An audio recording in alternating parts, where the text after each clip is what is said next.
Good morning. Welcome to the Sunday morning show. This is Faceman, your friendly neighborhood contrarian. This is a song by Bad Abstract called Ride.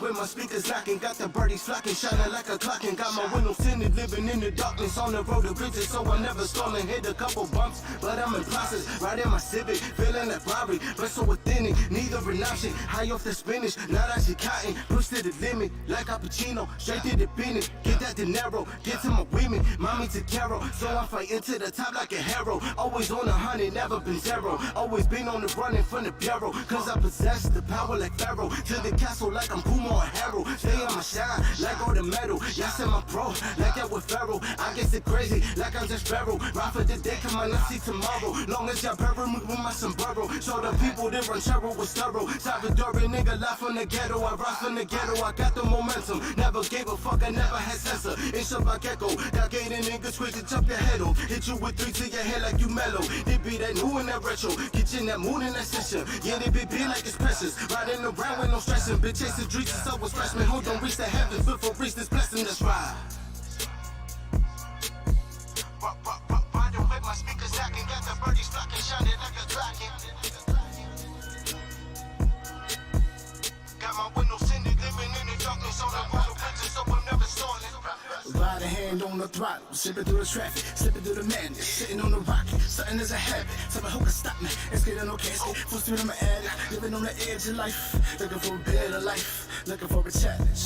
But on 2 wheels I found balance, but on 2 wheels now I'm speeding, speed demon. Always go hard when I'm hitting that freeway, leaving my marks when I'm hitting that pavement. Treat everything in my life like I'm racing, see nothing don't matter unless I'm perspective. Never complacent, always abrasive, never get comfortable with current locations. I'm off on this journey for world domination, that's been a mission, back when it basis, ain't nothing changing, ain't tired now, still setting fire, still trying to wire me down, David ain't Goliath me down, but I ain't never touched that ground, hold it with a touchdown now, every time I hit the floor, you can feel the force, see me taking off, ride off in 100 hops, got the speakers on loud, got my fitted on low, I'm 400 miles, I can probably go 1,000 more, and we ride.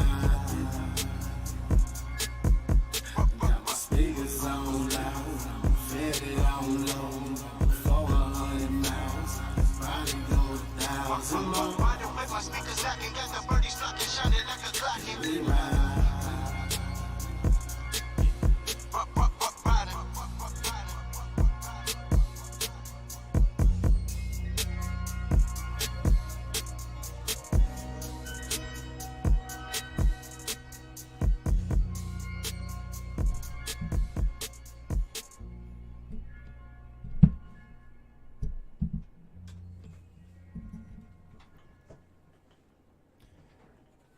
So that was Ride by Bad Abstract. Welcome to the Sunday morning show. Hope your week has been going well.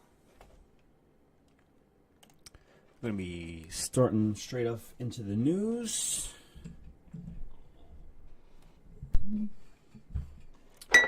Ooh, sorry. Bit of a mess here.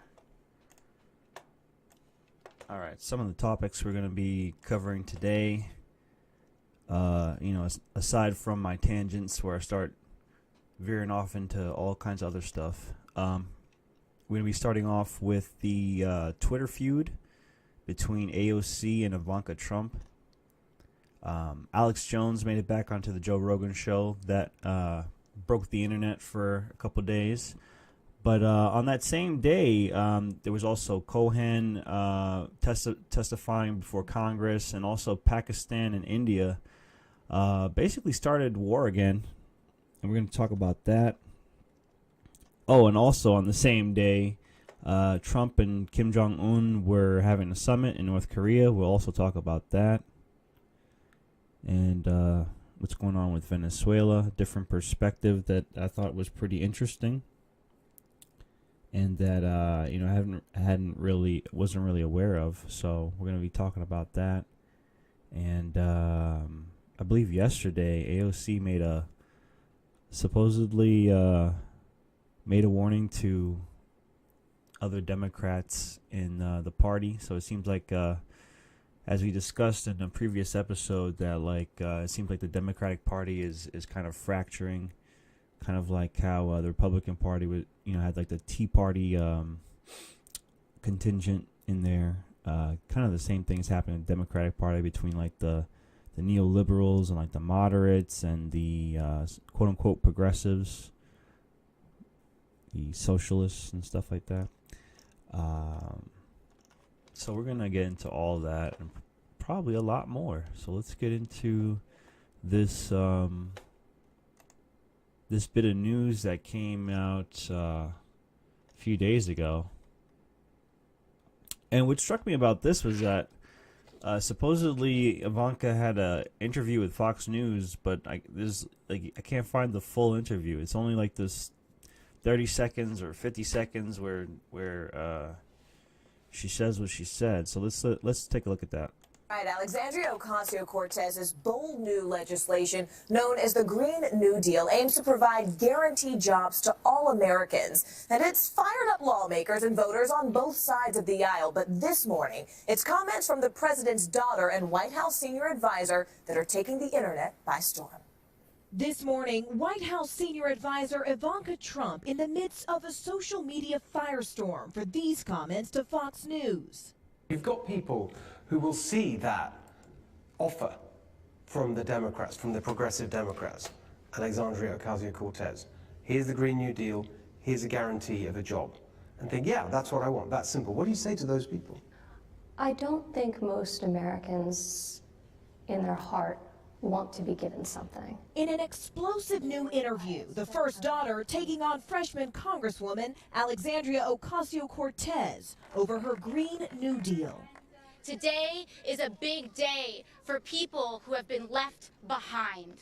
The proposal seeks to eliminate carbon emissions by 2030, provide universal health care, and guarantee jobs and a family-sustaining minimum wage for all Americans. I've spent a lot of time traveling around this country over the last 4 years. People want to work for what they get.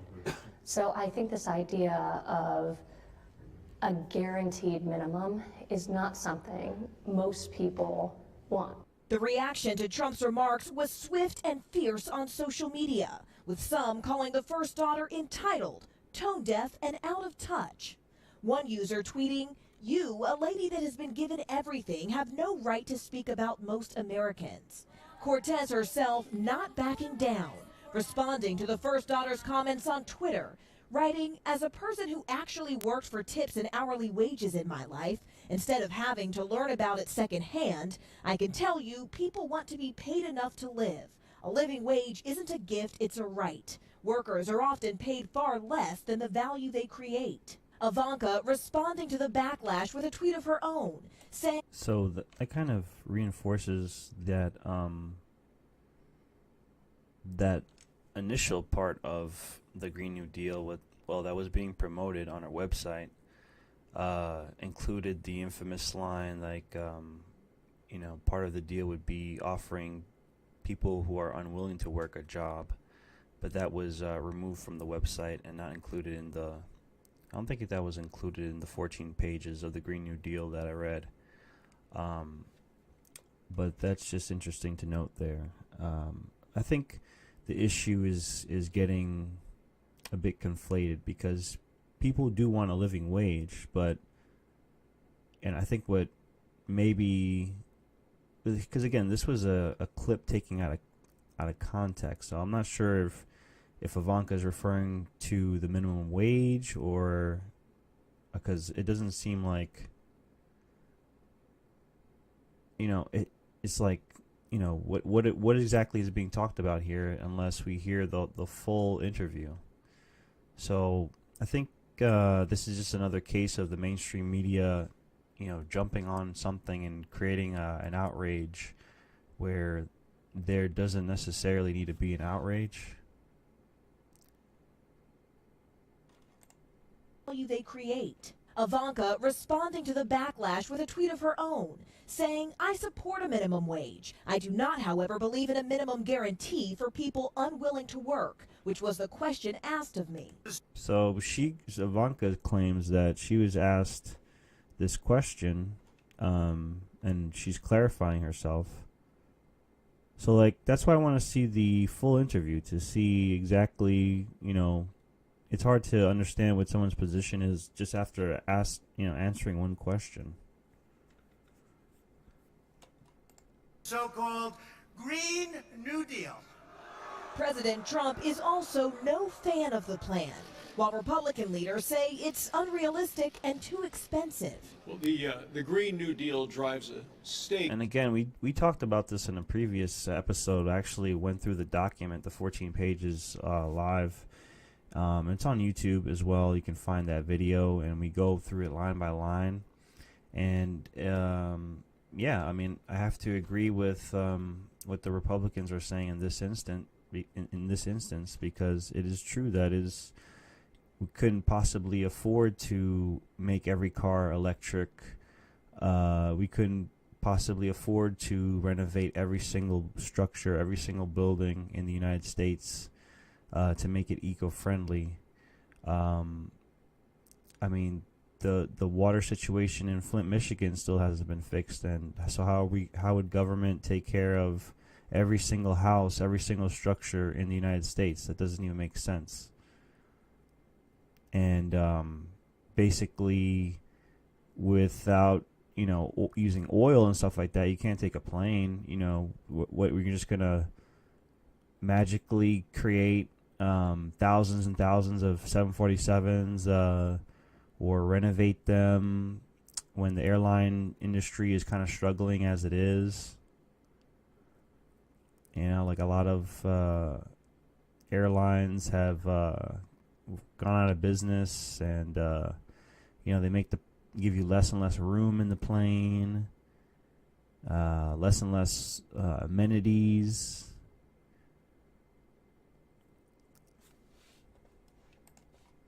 Into the heart of our strong and healthy and growing economy. Senate Majority Leader Mitch McConnell plans to put the Green New Deal to a vote before the Senate's August recess, which is scheduled to begin on August 5th. So, I mean, I recommend everybody read that. If you really want to know what's in the Green New Deal, read the document that they put out, that AOC put out, and then if you read it carefully, you'll understand how it's not economically viable, especially since we are $22 trillion in debt as a country. So yeah, I'm wondering where this full video is, because you can't find it. I've looked for it on the day that they reported this, and I just checked again before the show, and I still don't see the full interview, the Fox interview, which you'd think would be immediately available on the internet, right? I don't know what's going on. Moving. So this Comes was out of it, this was a big thing in the news. I believe this was on Wednesday, and the same day multiple things happened. It's pretty wild when so much big news happens in one day. So on that Wednesday, you had Alex Jones going back on Joe Rogan, which was the first one broke records and stuff. It was like one of the biggest podcasts. This one already has 7 million views after just a few days. I think the last one's got like 20 million, or I don't know how many. A lot of views. So on the same day, Pakistan shot down an Indian jet. So there's serious tensions going on there because they're both nuclear countries. So that could easily, and they've been at war repeatedly over the past several decades. Since the British, arbitrarily set their boundaries.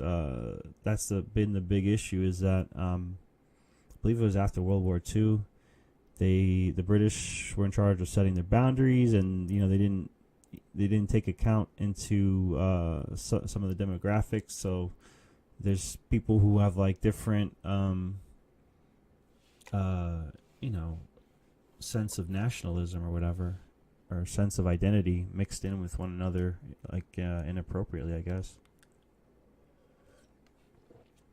At least you know, in terms of how you would normally organize a country. Usually you would end up having boundaries that reflect everyone's culture and religion and, you know, a bunch of different factors. So yeah, I highly recommend that you watch this. It's like 4 hours and 40 minutes, but it's good. At times it's at times very entertaining and also informative. Hey, what's up, Corey? Welcome back to the show. I'm not gonna play huge parts of it, but you know, we're just gonna skip into like one random spot, and to give you a sampling of how this podcast went down. So I know it's really long, so that, you know, we're just gonna give you a little taste of what happened in this podcast, but it was very interesting. Let's see. Random spot. The U.S. runs the show. Okay, so you've got, but German intelligence came to Eisenhower and said, "Listen, you don't need to do all this. We haven't given them the real technology. We're in contact with aliens, and they've given us the whole plan." Now, where are you getting this from that you're stating it so confidently? It's in the literature, man. Hitler would go. What literature? Mainline historical books about SS castles where they go, the aliens want blood, so they'd kill like 20 kids and everything. So the aliens would like come in. They take blood. It brings them in like sharks. And then they would like give them technology. They go, this is how it works. You build the atomic weapons this way. You build it. They would like show them bombers, and like the aliens are like telepathic. I don't even believe this. This is what the Nazis believe. And the aliens would mind meld and give them the technology. They're bad aliens. So are you surprised the Nazis were influenced by demons? No, if demons are real, I would definitely think they'd be on the side of the Nazis. Yeah. But Joe, what I'm telling you is think aliens there'll are be demons? no media is going to attack this. I want to know where I can read it. Where can I read that? Those statements that they were in contact with the aliens. So I think he's referring to like the Nazi occults. There was some occultism. You know, the Nazis were involved with like the occult. And a lot of people, when talking about this kind of thing, kind of equate like demons with aliens. Because when you think about it, like, what is an alien? It's like something not of this world. So I guess you could kind of say a demon is an alien, I guess, right? Because demons, I guess, they come through dimensions. And that would kind of be the same thing as like if you came from another planet, I guess, right? Yeah, did you watch that, Corey? It was interesting. Whether you whether you buy into the mainstream basically, message that Alex Jones is a nut job, whether you believe that or whether you've actually looked into stuff that Alex Jones has said.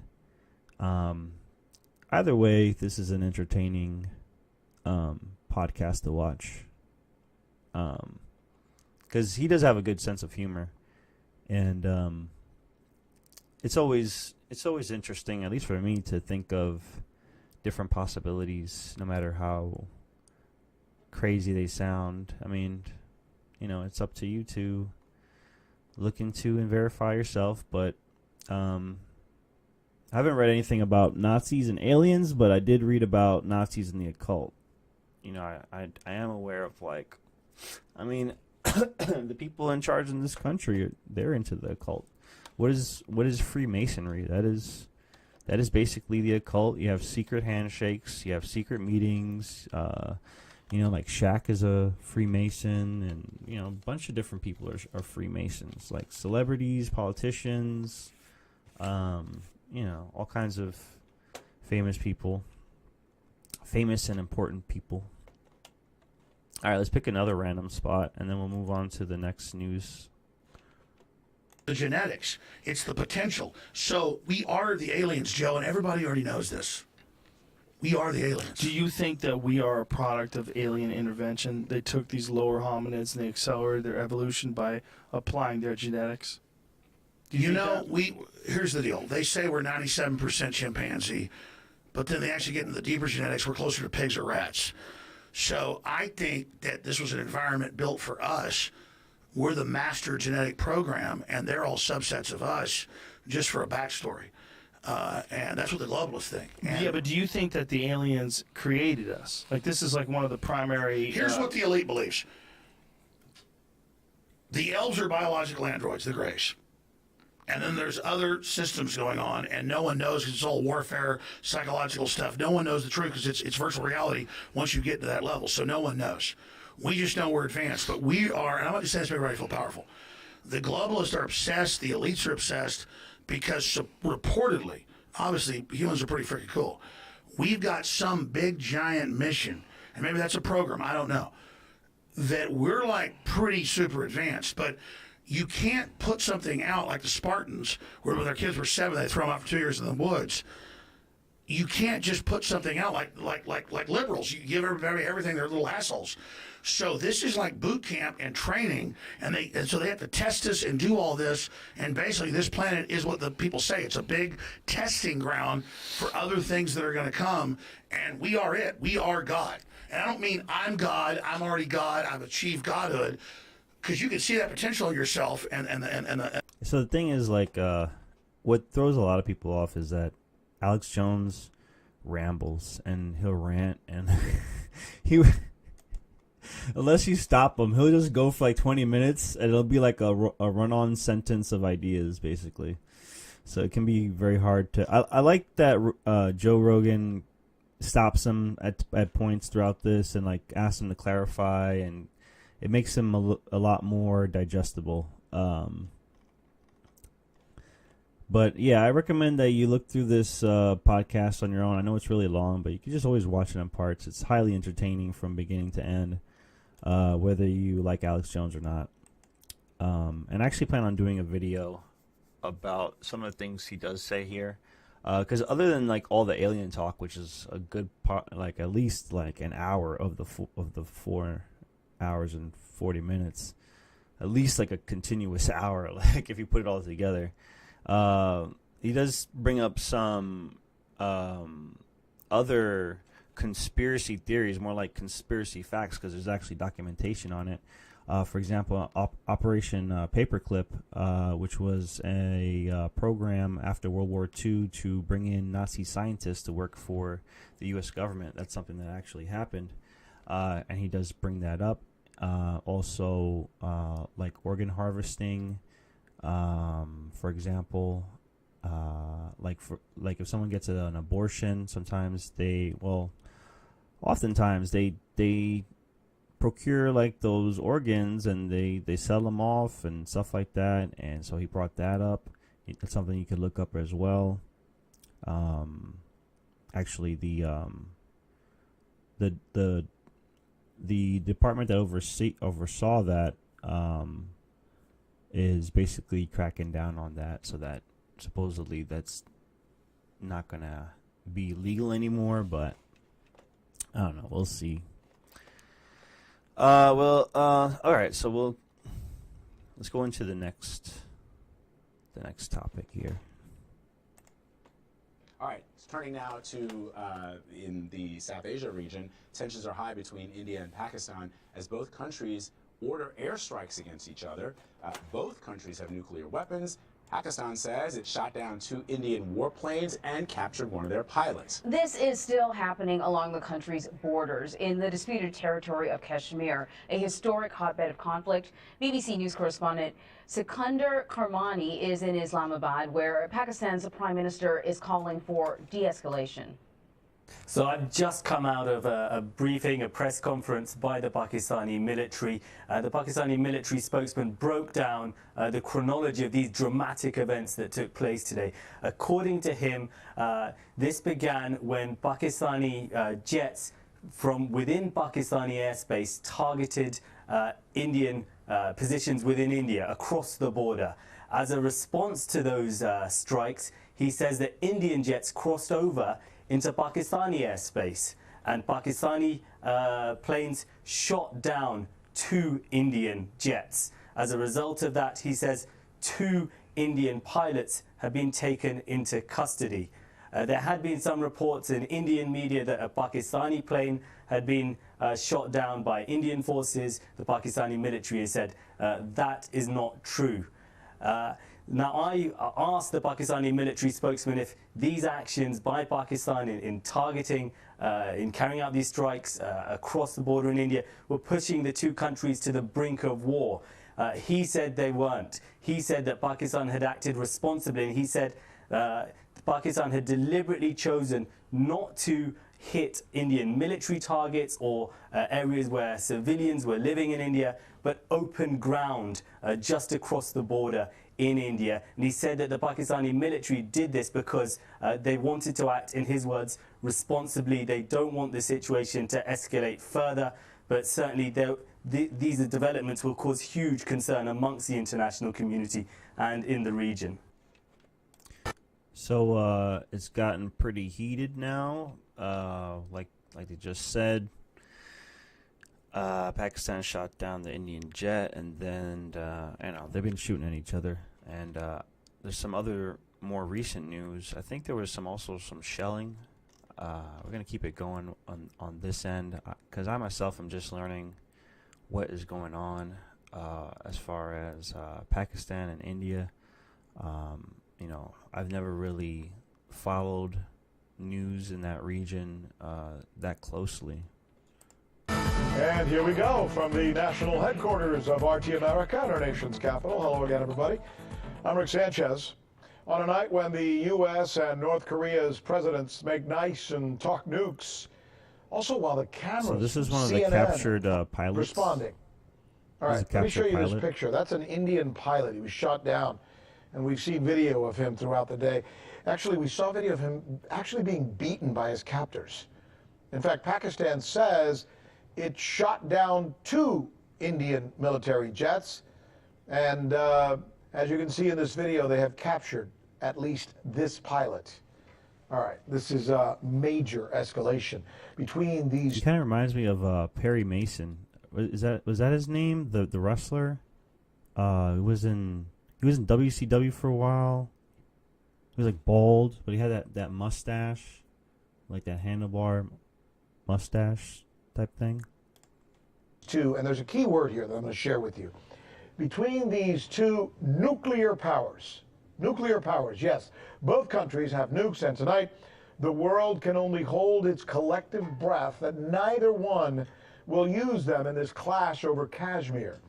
India is confirming that it has lost 1 MiG-21 fighter, and it's also demanding the immediate release and safe return of that pilot. We have our correspondents here. We also have correspondents in Moscow, all of them covering the very latest developments as they come into us. Conflict between India and Pakistan. The conflict is typically portrayed as black and white between the Muslim Pakistan and the predominantly Hindu India. Oh, Perry Saturn. But the roots of the standoff go back to the British colonization of the Indian subcontinent. By 1909, the British dominated a massive region that included the current countries of Pakistan, India, Bangladesh, and Burma, Myanmar. When the colony split up in 1947, Pakistan and India divided along the Radcliffe Line. But the split was mostly directed by the British, who failed to take into account matters other than religion. For example, there was no provision for Bangladesh, then known as East Pakistan. And that led to a war in 1971 between India and Pakistan, which resulted in the murder and rape of thousands. That's how it began, but it has never really been settled. And what's worse are the ominous words of this Pakistani military official who responded to the Indian attack of his country in this manner. Now it is time for India to wait for our response. The response will come at the point and time of our choosing, where our civil military leadership decides, and as a matter of fact has decided. It is your turn now to wait and get ready for our surprise. Reporting in Washington, D.C., Joseph Ricci, RT. And it turns out a Major General's words are coming to fruition. And then there's these. Corey asks, is India going to take over Pakistan? No. More likely they're going to blow each other up. I don't think India wants to, like, conquer Pakistan. I think that some of the land possibly in Pakistan they think belongs to India, though. Like, they might have just, like, some land conflicts that need to get resolved. Because, like they said, the British drew their country's borders and stuff. Words, uncharted waters. Uncharted waters. That is what a Pakistani ambassador is saying tonight about these attacks. Burned and smoke rose from the charred wreckage of what is said to be an Indian MiG-21 fighter jet shot down today in a dangerous escalation in fighting between India and Pakistan, bringing both nuclear powers closer to war.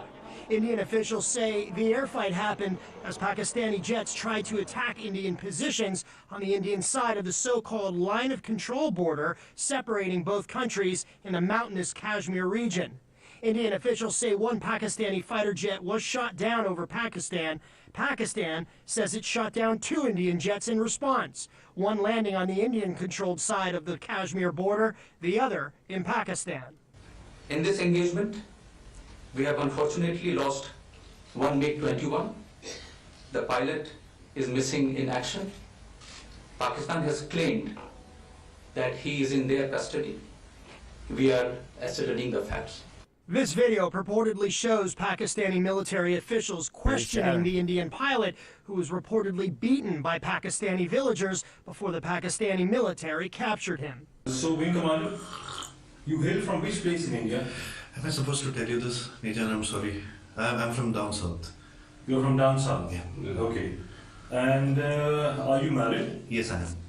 India is demanding the immediate return of its pilot. While it's still unclear how exactly the battle played out today, with both sides claiming the upper hand, this is the latest escalation in violence between both countries following India's airstrike early Tuesday on what Indian officials say was a terrorist training camp on the Pakistani side of the line of control near the village of Balakot. India launched the attack in reprisal for the suicide bombing February 14th that killed dozens of Indian troops. Pakistan, angry about the Indian incursion, warned of retaliation. Pakistan and India have fought 3 wars since 1947, including 2 over control of the Kashmir region. Both countries nearly went to war again in 2002. While New Delhi and Islamabad continue to fight over Kashmir, the people in the region have had little say. With this latest round of violence and the heightened tension, the allies of both countries, including the United States and the United Kingdom, are urging calm and restraint. I want to ask a question to the Indian government.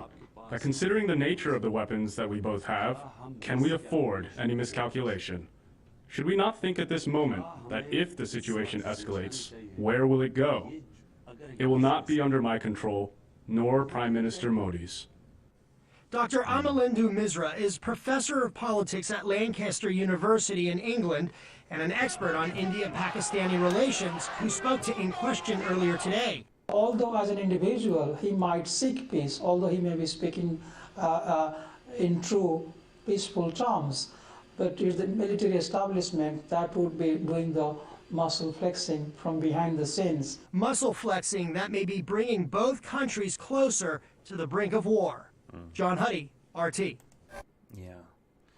Corey asks, how long do you think it will be before the U.S. intervenes? I don't know. I'm not sure if the U.S. will intervene with this. I think if the U.S. does intervene, it's going to, it could have the potential of a World War III kind of scenario because if the U.S. takes one side, then, Russia and China is going to take the other side automatically. Oops, why did I do that? Next. Pakistan's Prime Minister Imran Khan has promised to release an Indian pilot. So it seems like they're quarreling over this one piece of land, the Kashmir region, which they are both claiming that they own, I guess, because it's a neutral region that I guess technically doesn't belong to either of them at this point. whose plane was shot down during clashes over the disputed territory of Kashmir. Video showing the pilot blindfolded and with blood on his face was shared by Pakistan's information ministry. India described the images as a vulgar display of an injured personnel. This is what Imran Khan had to say in Parliament a short time ago.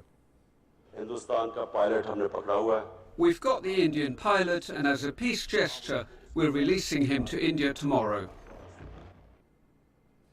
So, short and sweet statement by Imran Khan. For more on this, let's go to Islamabad and speak to Tahir Imran, and from Delhi, Sangeeta Maiska. Tahir, if I can start with you. This is being done without any conditions?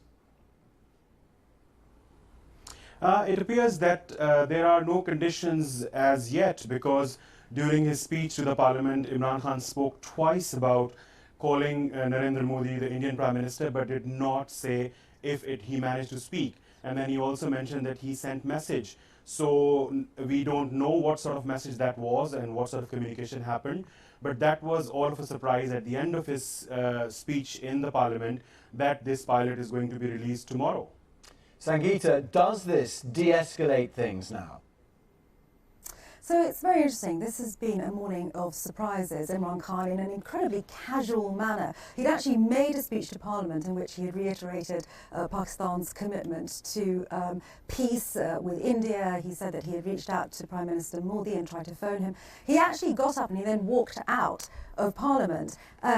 He then turned around, came back, sat down and made this very swift comment, oh, I forgot to say we're going to release the Indian pilot tomorrow. So tonally, very casual, but obviously hugely significant. On top of that, we had Donald Trump this morning, again in a very surprising move, suggesting very strongly that the Americans were somehow brokering a deal that would de-escalate the situation. But here in Delhi, absolutely no reaction. We know that there is... Well, there's your answer, Corey. Did you hear that? Surprising move, suggesting very strongly that the Americans were somehow brokering a deal that would de-escalate the situation. But here in Delhi, absolutely no reaction. We know that there is supposed to be a press conference scheduled in a few hours. Whether or not that happens has yet to be confirmed. So is there a de-escalation of tensions between India and Pakistan? One would expect that there certainly would be. What has become very clear over the past 48 hours that neither Pakistan nor India are interested in a full-scale armed conflict. What seems to be happening on a political front is both countries have been trying to work out how they can extricate themselves from what has been the most tense situation for about 20 years here, whilst both appearing to have got the upper hand and saving face. Well, that was my point, actually. I mean, doesn't it appear to give Imran Khan, Sangeeta, the upper hand here, because we're facing elections in India, as you've said on previous days, and there's a real groundswell of support to take more punitive action against Pakistan in certain sectors of Indian society. Yeah, it's really interesting, isn't it? So Imran Khan today, with a huge amount of largesse in his vocabulary, suggesting that Pakistan had put its hand out for peace. At one point, he said in this address to his parliament that if India was to take just one step forward, then Pakistan would take 2 steps forward in order to meet them. This is a tricky situation for Prime Minister Modi. He has elections coming up in about 6 weeks' time. Remember, 4 years ago, he was elected with an absolute majority. That hadn't happened for any government. We're just a few kilometers from the line of control, the de facto border between India and Pakistan, in one of the last villages on the Indian side called Kalal. Although you can't see any military installations behind me, you can hear those noises, and we've been able to see smoke coming up from the mountains just behind us.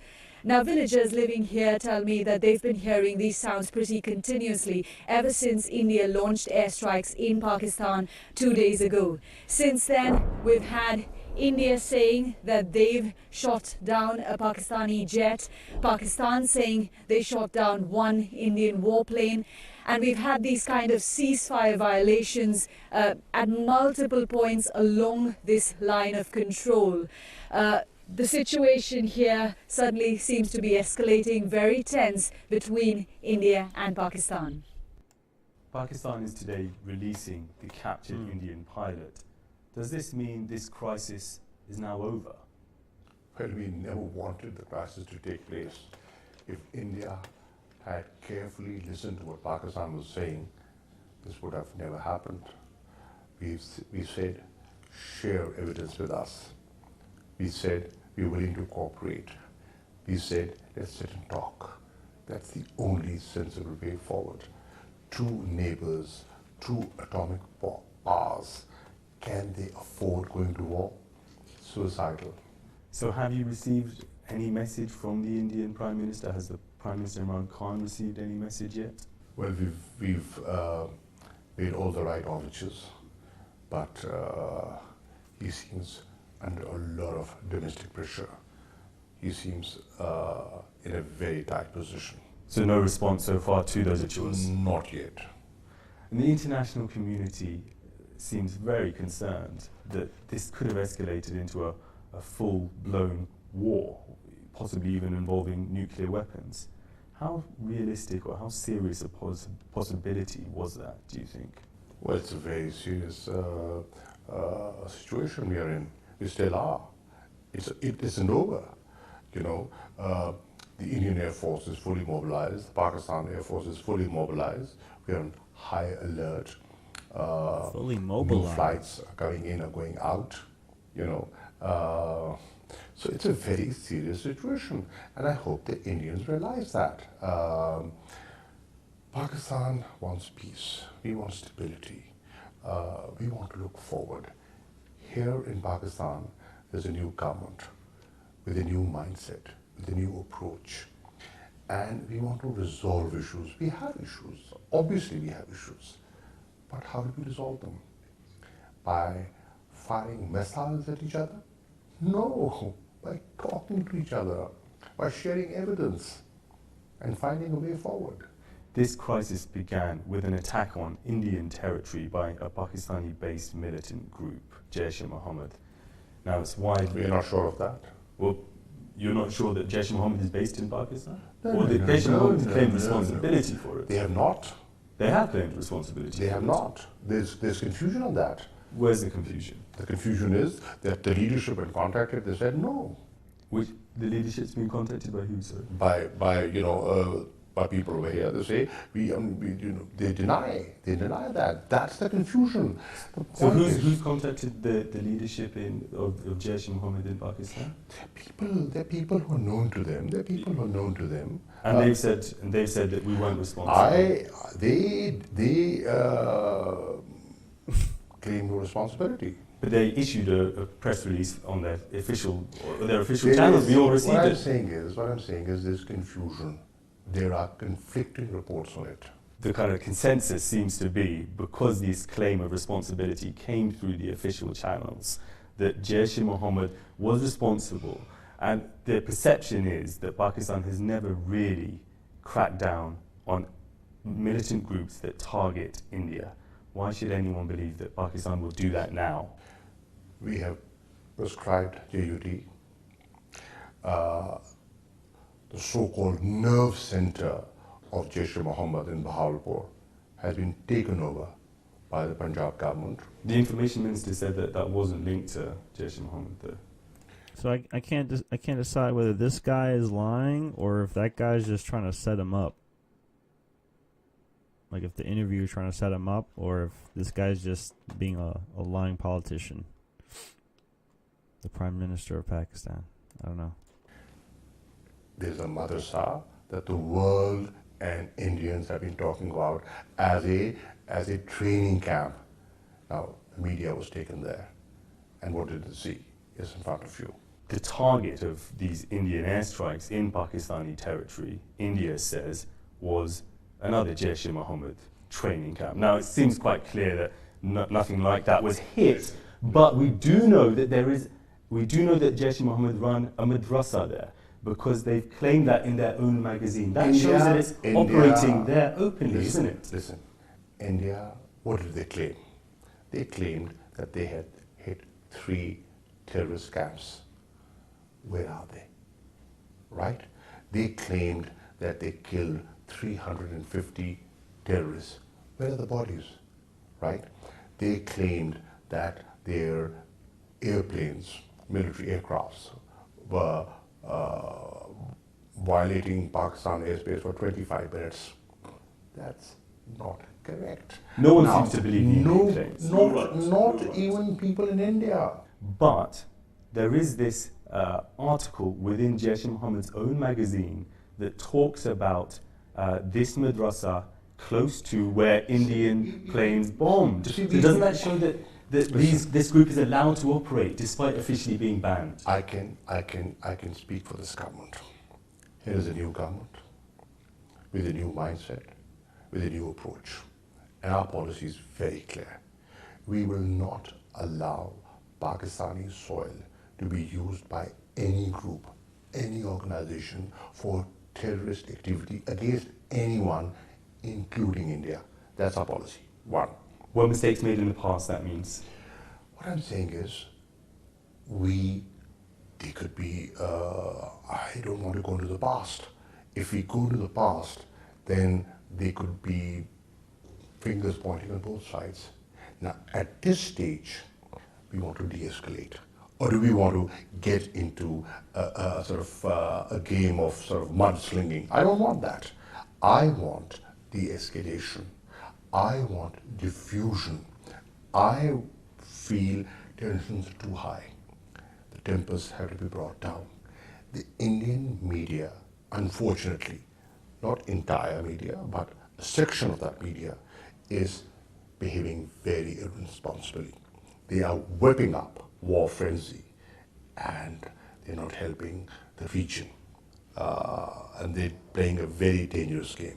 And I want to come on to the role of the Indian election in this, but before that, I do want to press you on the founder of Jaish-e-Mohammed. So what I'm getting so far is that the reporters claiming that Pakistan is supporting these militias, which are kind of like terrorists or do terrorist things or whatever, and the reporter's saying that Yeshua Muhammad or something like that is the group that claim responsibility for shooting down the plane, and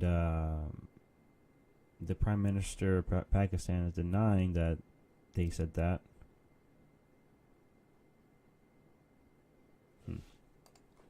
Masood Azhar, he is here in Pakistan. Can you tell us, is he under any kind of active investigation? Is he under house arrest, or is there any restriction on his activities? We are willing to listen to any reasonable proposal.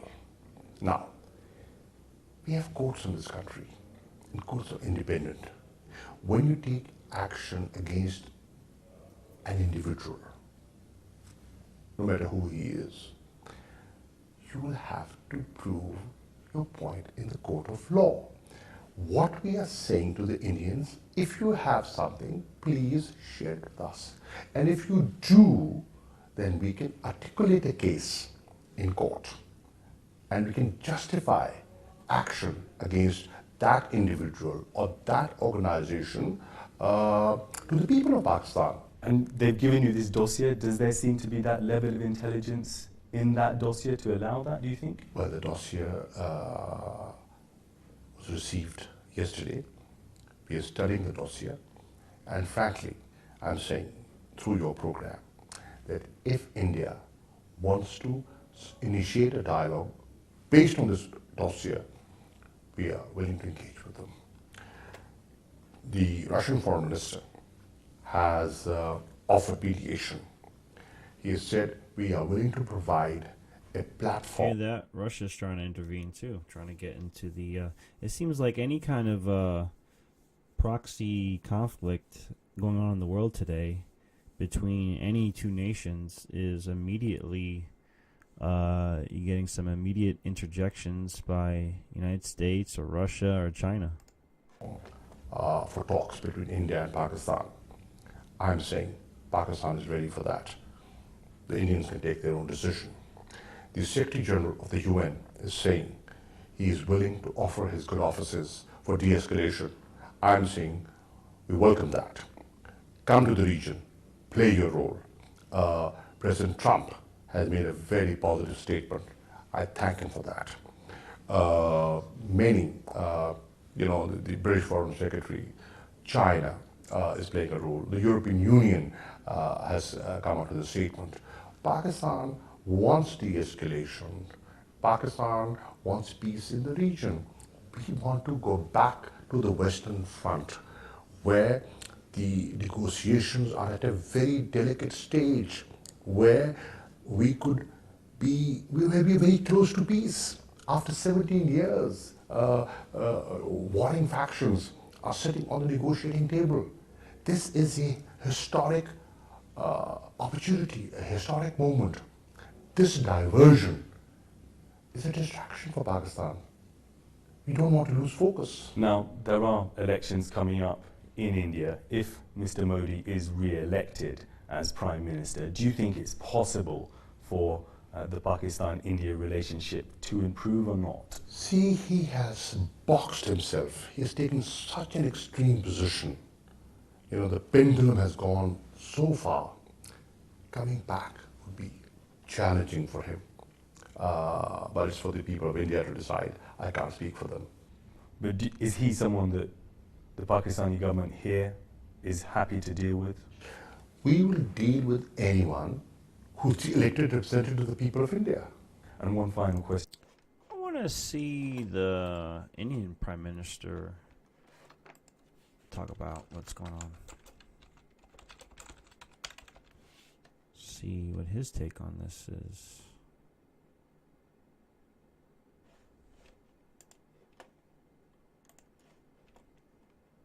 Oh, we already did see that. That's what that guy said.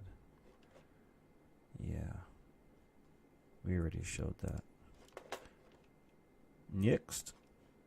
On 27th February 19, the Pakistan Air Force attempted to target our military establishments in J&K.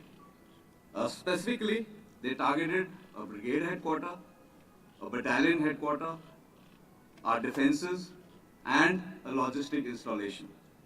However, given the high level of preparedness along the line of control and the immediate and punitive response given by our own forces, the Pakistan Air Force's designs were foiled. Our mechanized forces have also been placed on standby. I wish to assure the nation that we are fully prepared and in a heightened state of readiness to respond to any provocation by Pakistan. Yeah, I mean, America, Russia, China, they have a lot to gain by getting involved in that.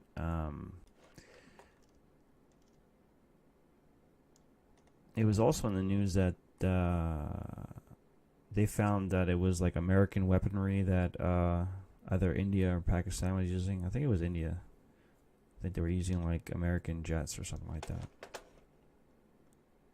But yeah, the the Indian economy, the Pakistan economy, people want the different countries want the best deals for their country, So if you have a huge economy like India, it would only be in your favor to try to interject in this conflict, to try to have it work in your favor, I guess.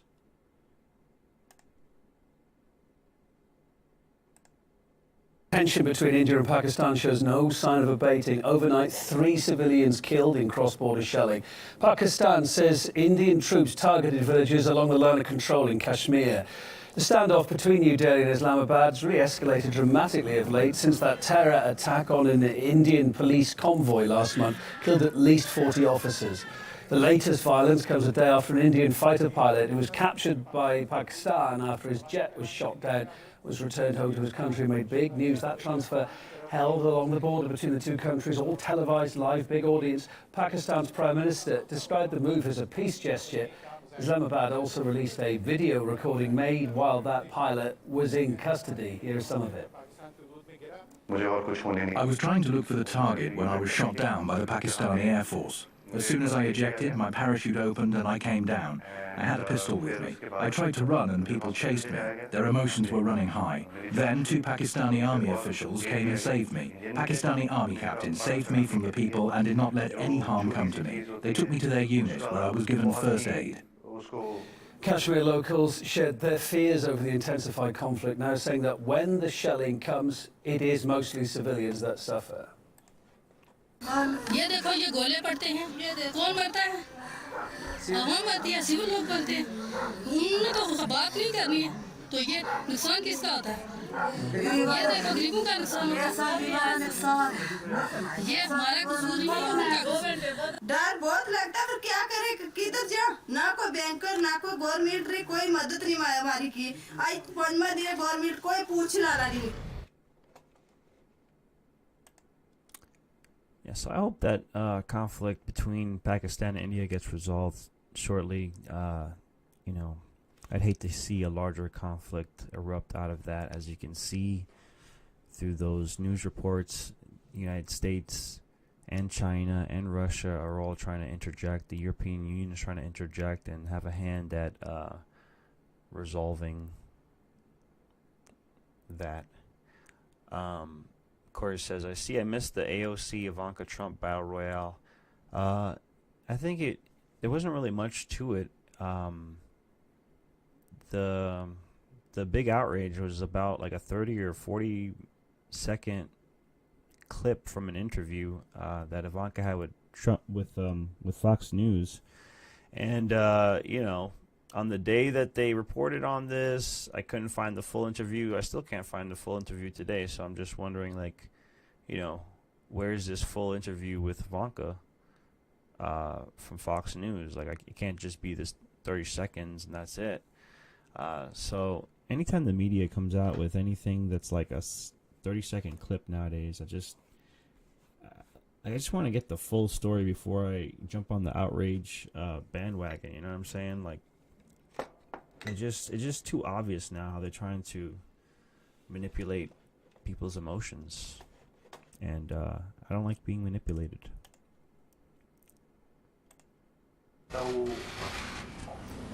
So this is another thing that happened on that same Wednesday when Alex was on Joe Rogan, where Pakistan and India started a conflict. Cohen testimony, we need to get to that as well. I was kind of waiting for like a video that kind of just breaks it all down, because I'm not really that interested in what Cohen had to say. I mean, he was already caught and going to jail for 3 years for lying in front of Congress as it is. But let's take a look at this. 이럴 때가 와서 이렇게 마주 걸어서 여기 베트남 하노이 와서 이틀째 지금 저 훌륭한 대화를 이어가고 있습니다. So we have made a lot of efforts so far, and we thought that now it's time for us to come to Hanoi, sit together, and then have this wonderful dialogue. 오늘도 역시 훌륭한 최종적으로 좋은 결과가 나올 수 있도록 모든 노력을 하겠습니다. And let me assure you that I will do all my best to bring a good result ultimately today. Thank you. Well, thank you very much, Chairman Kim, and it's great to be with you again, and I'm sure over the years we'll be together a lot, and I think we'll also be together after the fact, meaning after the deal is made.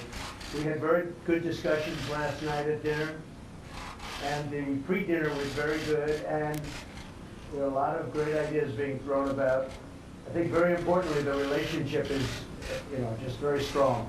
And when you have a good relationship, a lot of good things happen. So I can't speak necessarily for today, but I can say that this a little bit longer term and over a period of time, I know we're going to have a fantastic success with respect to Chairman Kim in North Korea. They're going to have an economic powerhouse. I've been writing about it. I've been talking about it. I think it's going to be an economic powerhouse. And it's something I very much look forward to helping with, because with a little bit of help in the right location, in the right place, I think it's going to be something very special. So the goal behind this, basically what the United States wants, what the United States government wants is to reintegrate South Korea and North Korea. The only thing standing in their way is Kim Jong-un. He literally runs the entire country of North Korea. His citizens are taught to look at him as a god. He's, everyone's made to worship him as a god in North Korea. So there's also this relationship with China, which is on the border of North Korea, and China heavily backs North Korea, and but they actually kind of have like this relationship. The way I understand it, China and North Korea kind of have like this relationship of like North Korea is like the little bastard stepchild of China or something like that. And from what I understand, the North Korean leadership are, they're somewhat wary of China as well, because of like the power they have over them, and like how they kind of look down upon by the Chinese basically, because North Korea is a hellhole. Like they don't. A lot of the people that live there don't have like running water or like electricity.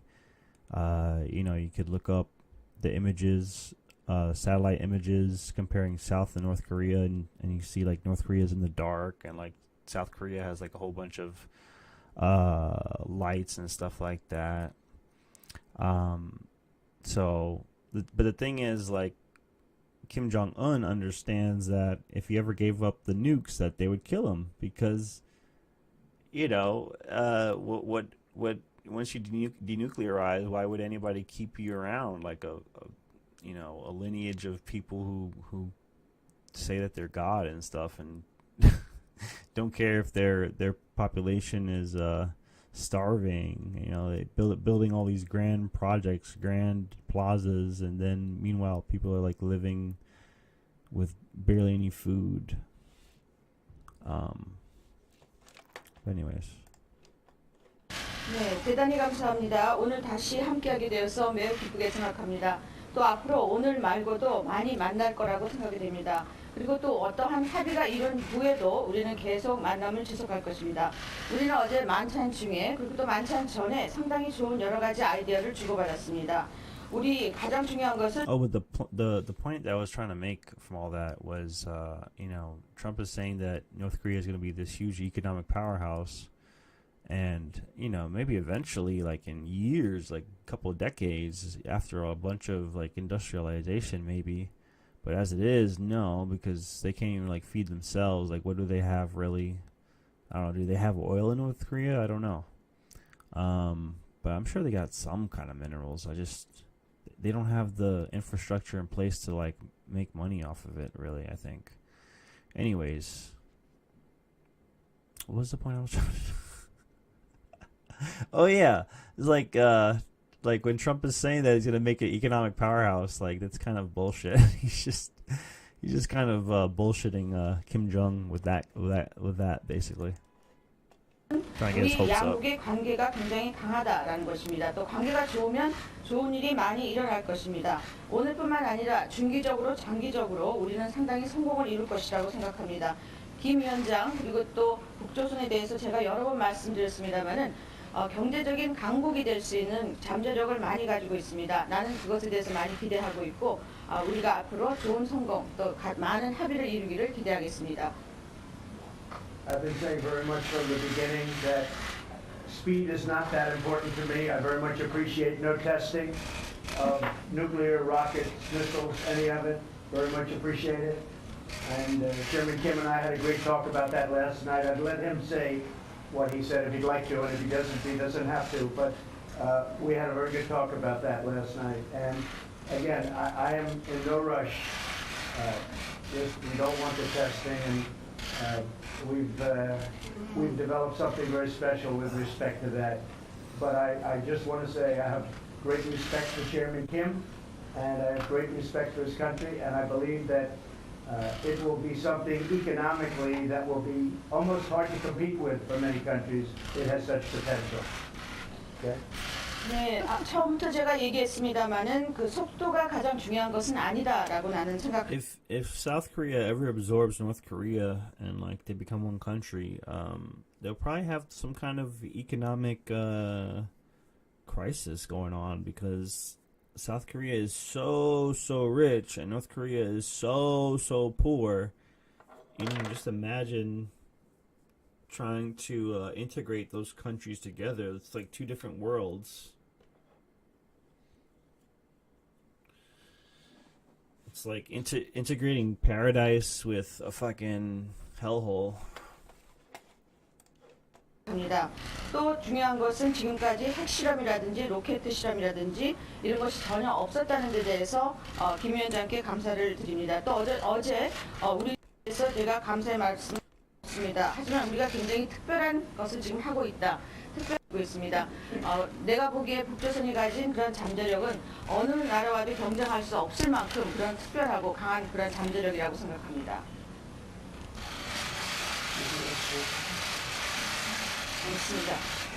다 끝났습니다. So basically, at this press conference, they were just like, "Oh, you know, we have a good outlook on what's on the deal, but we're not sure what's going to happen." Eventually, as you may know, they didn't. You know, no deal was made. But you know, that's not to say that it's impossible. Maybe Trump can convince Kim Jong-un to denuclearize. Maybe Kim Jong-un will trick Donald Trump into thinking he is denuclearizing, but then, like, I don't know, does some sneaky shit. Who knows?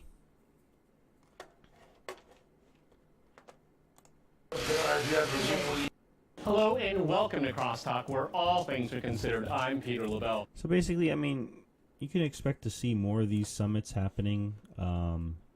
And if Trump is going to win over Kim Jong-un, it's going to have to be like a gradual thing, like over time, building trust, little by little. Much was expected from the Hanoi summit. There may have been goodwill on both sides, but in the end, neither the United States nor North Korea could agree on the path forward. The two sides failed to reach a common understanding of what their desired endgame for denuclearization actually is. Northeast Asia Division of the Bureau of Intelligence and Research at the U.S. State Department, and who is now a visiting scholar at the Institute for Korean Studies at George Washington University. Also in Washington, we have Michael Maloof. He is a former senior security policy analyst in the Office of Secretary of Defense. And in New York, we cross to Ann Lee. She is the author of several books, including the award-winning book, What the U.S. Can Learn from China and Will China's Economy Collapse? All right, crosstalk rules in effect. That means you can jump in anytime you want, and I always appreciate it. Let's go to Michael Maloof first. So Corey says Kim will never denuclearize. Trump can serve his ass on a platter all he wants. He needs to ignore this asshat. Yeah, I mean, that definitely is an option. Although, here's the thing. They argue that Kim is unpredictable. He's insane. Like that. But they're slowly developing, or currently have the technology to strike the United States with nuclear missiles. I think it's a fair argument to say if you leave them alone, probably nothing will happen. But seeing as how the military-industrial complex is what's running this country to a large extent, I mean, this is what's going to happen. They're gonna want to deal with that one way or another, and it's like, once you get this crazy machine going, how do you just like turn it off? You know what I'm saying? Like, that's like, you're driving a huge muscle car, all this power, and then like you're going like 120 miles per hour, and then you like turn off the key, you use the key and you turn off the car. Like, what the hell is going to happen to the car? I think that's kind of like a situation like that a lot of the military leadership probably used to argue for like the continuous intervention and continuous, because we're basically in a Cold War with China right now. My concern is like, the Southeast Asia, Southeast Pacific, Chinese Pacific, where it's like where they're just setting up all these man-made bases, like taking tiny little islands and throwing airstrips on them. Like that's kind of stuff that I think is debatable. Of where, if we should be worried about it or not. I think it's something that is more worth being worried about than like anything going on in the Middle East. That's for sure. I think there's some things that you kind of have to have a defense in place of if you know that there are nations that want to conquer and take land, and it's the idea of appeasement. Hitler, they appeased Hitler, gave him like the Rhineland and certain parts of Yugoslavia or something like that. I forget. Anyways, he just kept going and took over Poland and so I guess the same idea can apply. If you allow China to take over all these islands, then maybe they'll one day decide that Hawaii is part of China. And then what? When they've got all this infrastructure set up, all these other islands, missiles, everything pointed. So it's tricky. But I do believe we should end foreign entanglements as much as we can. In Washington, the future dean of Trump studies at some prestigious university in the future here. Michael, I don't think any of us are really surprised that it ended up in failure. And one of the things, the optics of it all, and listening to the President Trump, during this trip, he really kind of pushed, prosperity, a future of North Korea integrated, being rich and reaching the living standards of its southern neighbor, or even Vietnam that was touted. But the North Koreans, more than anything else, want security. And that was one of the huge disconnects watching this failed summit. Go ahead, Michael. Yeah, I think you're absolutely right. Security is uppermost in their mind. Kim Jong-un actually was invited while in Vietnam to view some factory that had really shown a lot of prosperity, and he actually stayed at his hotel room. So security was really more on his mind than anything. Secondly, if security and that promise of security is to come to North Korea, I think that would ultimately frighten China as well. They need a buffer, and if the West is going to have that kind of an influence up to China itself, I think China basically put the skids on things. All right, we'll touch on that a little bit later. And also for its own reasons. Okay, let me go to Ann in New York here. Ann, one of the things in watching this whole process here is that I'm far more impressed, as impressive as summits are, but I'm far more impressed on how the two Koreas are working, developing their bilateral relationship. Isn't that really the way to go forward, to see how far they can, and then maybe with the blessings of the United States, good or ill, because they have the most at stake here. And it seems to me this summit is really putting the cart before the horse. I mean, there's so many things that need to be dealt with before we can get to that point, and it's called confidence building, and I see the two Koreas actually doing that. Go ahead in New York. I absolutely agree with you, Peter, and I apologize again for my voice since I'm getting over a cold. But I agree, there are a lot of integration issues that would have to be worked out between these two countries if they were to ever reunite again, especially given that South Korea is so much more advanced than the North Koreans, and there would have to be enormous training. It would be practically a humanitarian crisis, really trying to integrate all these people that have been shut out of the modern world. And so, yes, I think that the conversations going on between these two countries are absolutely necessary. But certainly the bigger picture of the geopolitical issues between China and the U.S. Cannot be ignored in this conversation about whether North Korea denuclearizes, because so much of it depends on whether a united Korea would actually be a neutral territory, or would one of the big powers have more influence there? That's a very good point. Let me go to John here.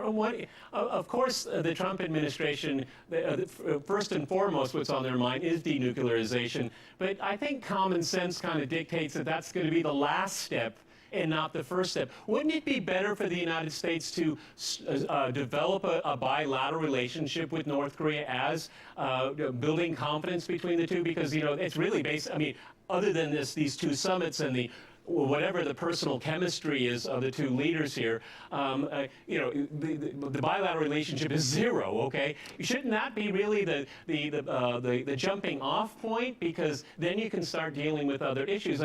There's no reason in the world any common sense person would foresee that the North Koreans would give up their only major chip on the table. That's the last you give away. As much as neocons in Washington hate that idea, that's the last step. It's not the first. Go ahead, John.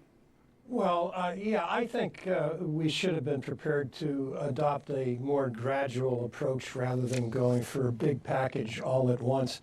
Numbers are important. The estimate of how many nuclear warheads North Korea might have, the top number is 80. I think the United States has close to 7,000, as does Russia. So I think with respect to South Korea, I think the feeling in Seoul is, you remember a few years ago there used to be a lot of talk about Japan passing? Yep. President Moon wasn't that involved, apparently, in these arrangements. And Trump, right after things failed to reach a settlement, gave him a call for a fairly long period of time, I guess half an hour. And Moon, I guess, will be coming here for a meeting with President Trump. So the South Koreans are going to get back involved, and I think they're very useful as a go-between. So I think this is not a permanent failure. I think it's a temporary setback, and I think we'll get going again. I absolutely agree with you. And Michael, and maybe you can learn from this failure here is not going, as John put it, for such a large package, because the outcome?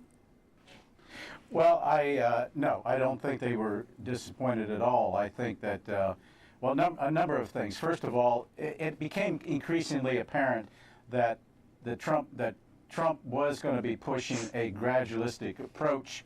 Okay, so I think we get the idea that the talks will likely continue. Overall, it seemed like a positive, and that they call it the Hermit Kingdom for a reason. It's going to take some time to make some kind of deal with Kim Jong-un. Socialists, but only because they were the only ones who participated. The world's focus has been on Venezuela as Trump pushes for regime change. Almost every media outlet paints the same picture, that Venezuela is a brutal dictatorship and a starving nation, one that demands intervention, and that they finally have a solution to the crisis, a legitimate claim to power by an opposition politician, Juan Guaido. As civil society collapses, America confronts the socialist dictatorship. Maduro stole the previous election. He locked up and he tortured anyone trying to unseat him. There's no toilet paper some days in Caracas. They're eating zoo animals. What happened? Well, you know what happened. They implemented socialism. The eyes of the revolution are everywhere. So this video is basically about all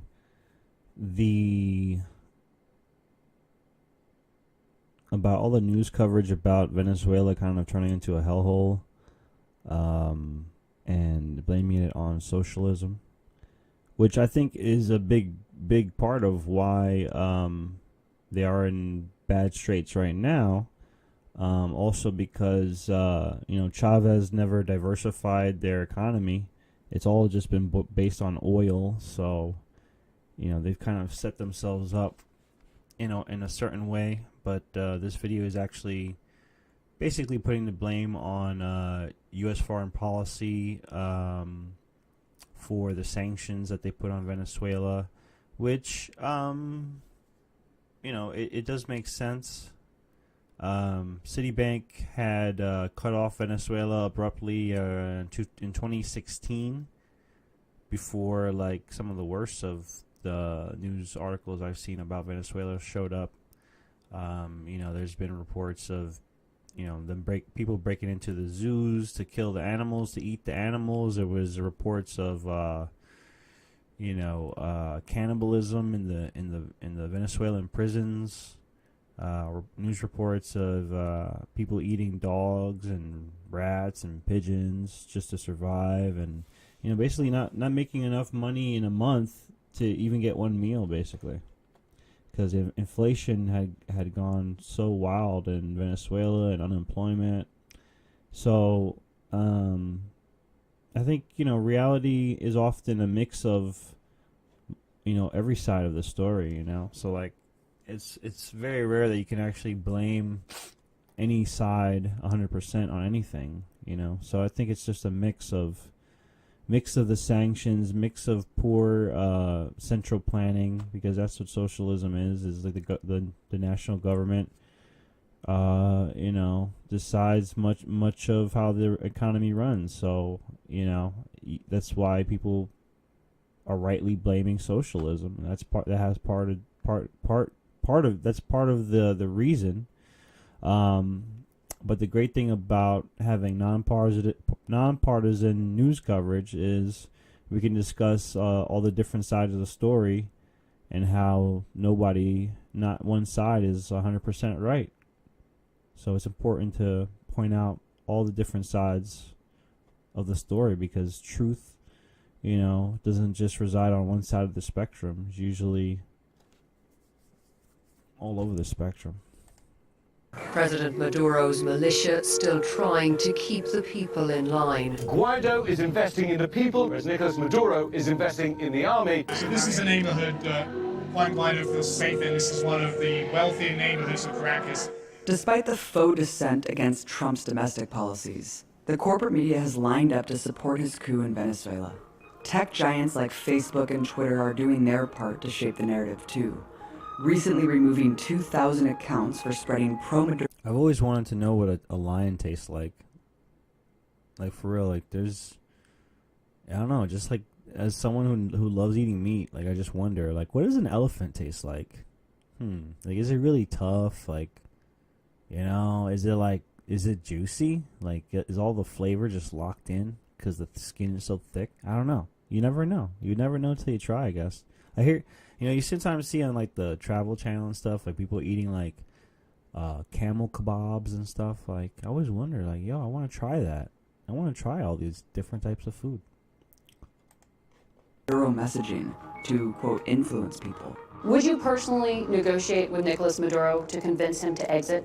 Well, he has requested a meeting, and I've turned it down because we're very far along in the process. Trump has said a military option is on the table, with coup leader Juan Guaido suggesting he will request it. People don't recognize that Hezbollah has active cells. The Iranians are impacting the people of Venezuela. We have an obligation to take down that risk for America. All options are on the table. All options are on the table. All options are on the table. The United States now looks forward to watching each corner of the triangle fall, in Havana, in Caracas, in Managua. The days of socialism and communism are numbered. Libertad, libertad, libertad. Their latest cynical stunt is weaponizing aid to hold Maduro's government hostage. In the latest war escalation, the U.S. announced the delivery of so-called aid via military aircraft at the border. It's an abomination to humanity to stop basic necessities and goods from entering your country to help your own people. Is there any concern that something like this would provoke him from doing something even more drastic? What happens if he doesn't let that aid through? Well, look, the aid is going to get through, and I think ultimately the question is whether it gets through in a way that he's cooperative with or in a way that he's not. From Iraq to Libya to Venezuela, what usually preempts U.S. military intervention is the pretext of a humanitarian crisis. And right now, pretty much everyone speaks with authority about the fact that there is a human rights crisis. And Marco Rubio actually hit the news this week for posting a meme that showed Gaddafi getting dragged out with blood on his face, when they were right before they killed him So Rubio sent out that meme as kind of like a message to Venezuela, like, hey, if you don't let us intervene and get our grubby hands in your business, we're gonna kill you, Maduro. That's basically what Rubio was saying. So very serious threat. That's definitely, I would consider, a terroristic threat to say you're gonna assassinate the leader of a foreign country. Caused by the Maduro government. What is surprisingly absent from the discourse is testimony from the human rights investigator designated by the UN to assess said crisis. Alfred de Zayas was the first UN investigator to go to Venezuela in 21 years. He has written 13 reports for the UN Human Rights Council, but his report on Venezuela was largely ignored. I spoke with Alfred to find out why. If you know a humanitarian crisis in Gaza, and in Yemen, and in Syria, and in Sudan, and in Somalia, you wouldn't say there is a humanitarian crisis in Venezuela.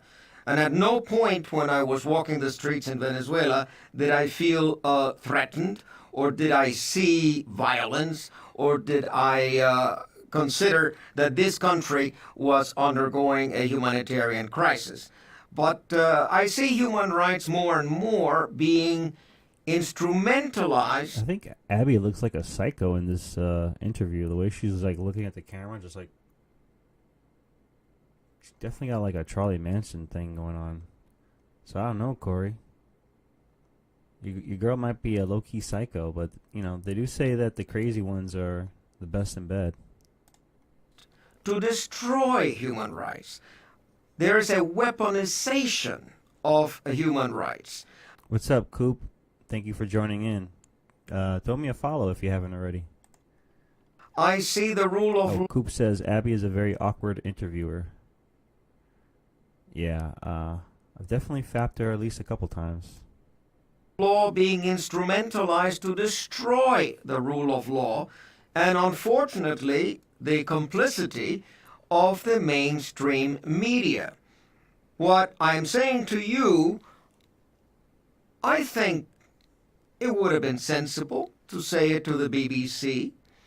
It would have been sensible to say it to the New York Times and to the Washington Post and to the Economist and to the Financial Times.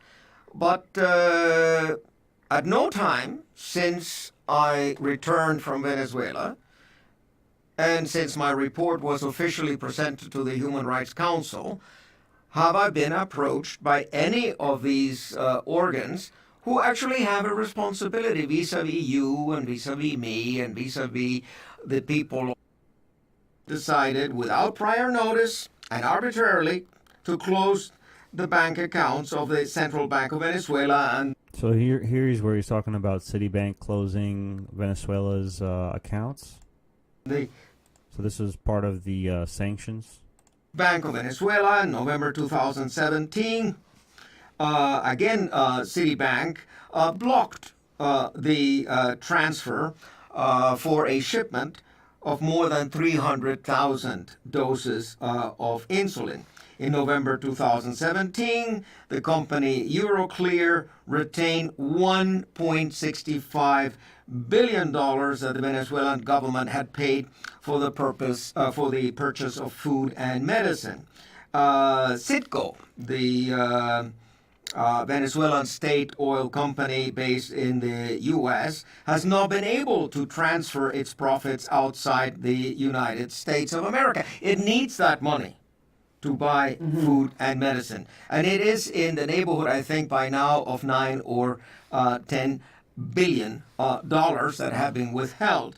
There again, Wells Fargo Bank withheld and canceled payment of $7,500,000 made by Brazil to Venezuela for the sale of electricity. In May 2018, the Venezuelan Minister of People's Power informed that a financial transaction amounting to $7 million for the purchase of dialysis supplies for patients, including children and adolescents, requiring such treatment had been blocked. So you see here the immorality of it, but not only the immorality of it, there is personal criminal liability for the impact of these sanctions.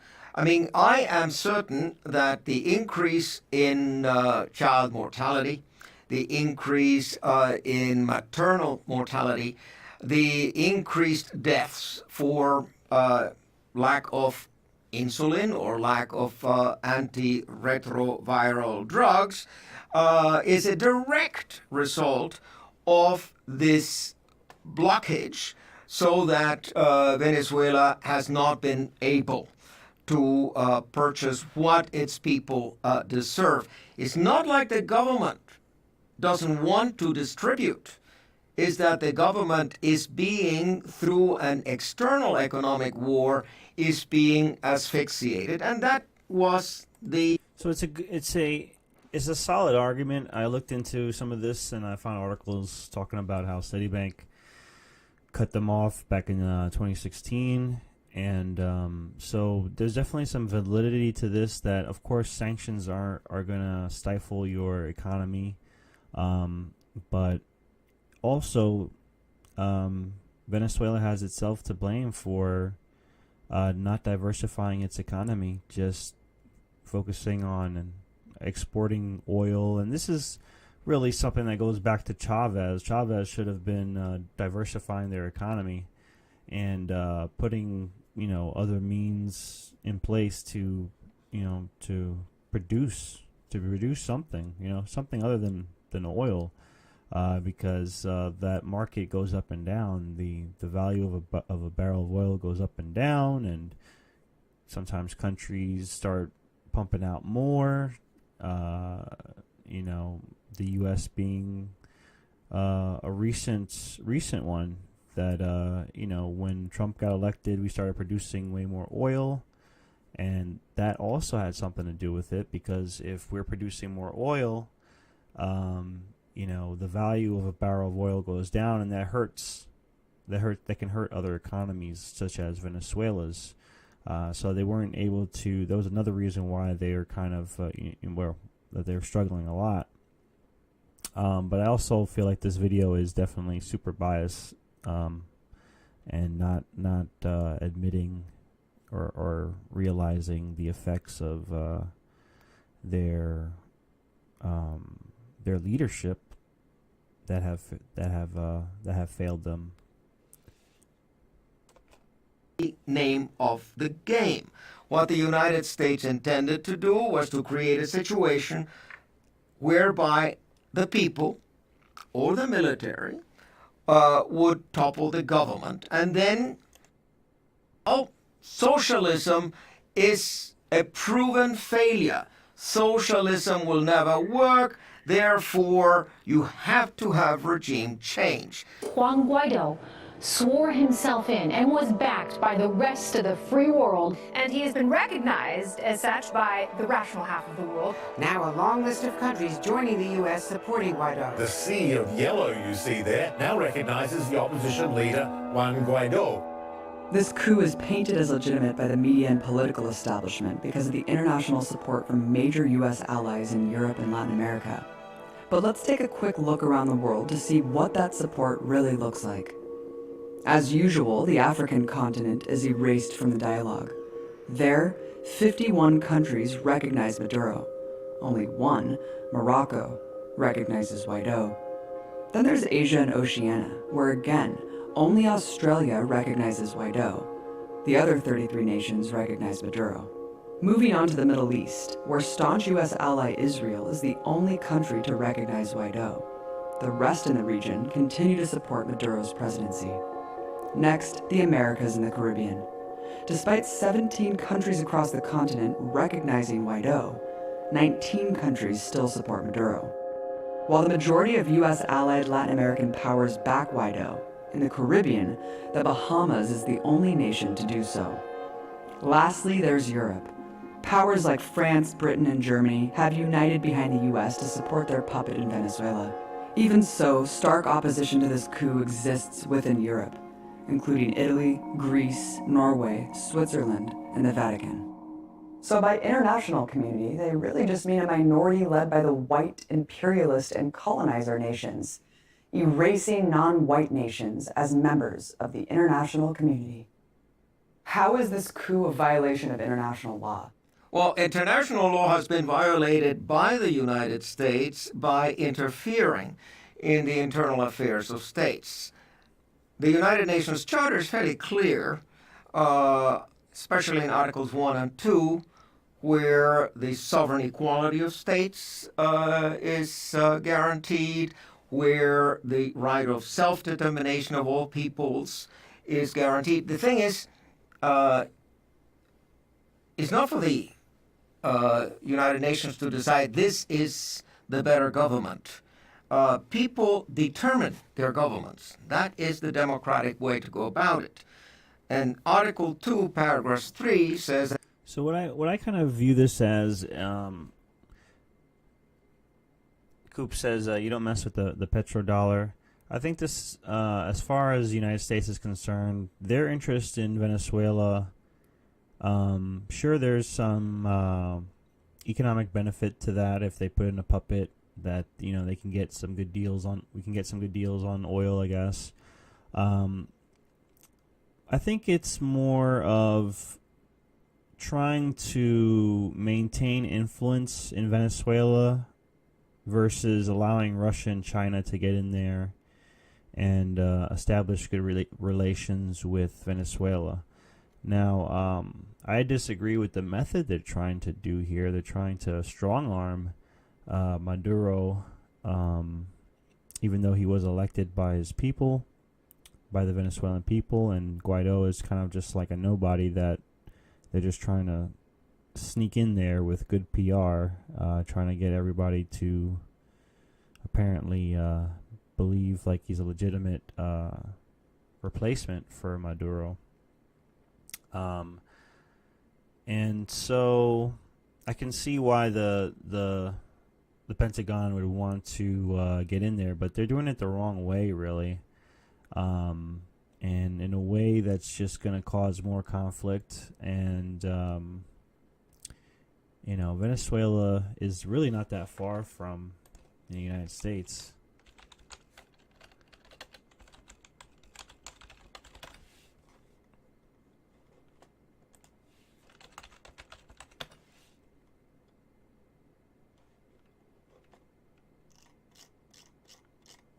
It's actually right there, like on the Caribbean, basically.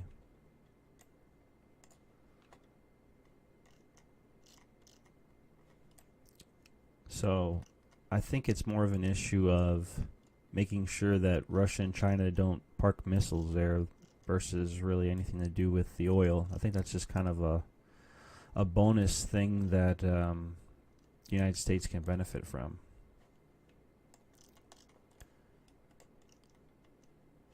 So, and this has been, a big part of post 9/11 foreign policy is that the United States have gotten to the habit of strong arming other countries and have lost their ability for soft tactics.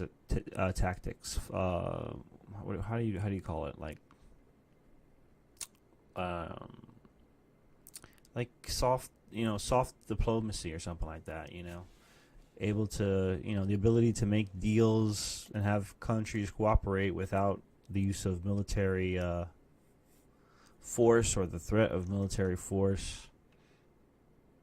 Yeah, I mean, the Monroe Doctrine that's never ended. That's always been a policy of the United States to maintain dominance over this entire side of the globe. All of these countries the United States has involved itself in. There's actually a really good book that I read in college that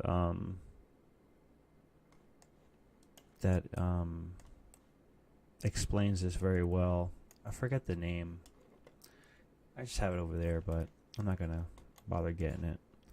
But if you want to look into it, there's plenty of information about how the United States conquered basically South America and Central America, mostly through economic means, like have you ever heard of the U.S. Fruit Corporation or whatever? They, there was these huge corporations that basically took over countries on behalf of the United States to set up like the global, this Western Hemisphere economy, getting cheap fruit and stuff from cheap resources from South America. Yeah, that's a good book too. Confessions of an Economic Hitman. Yeah, I read that book. It's really good.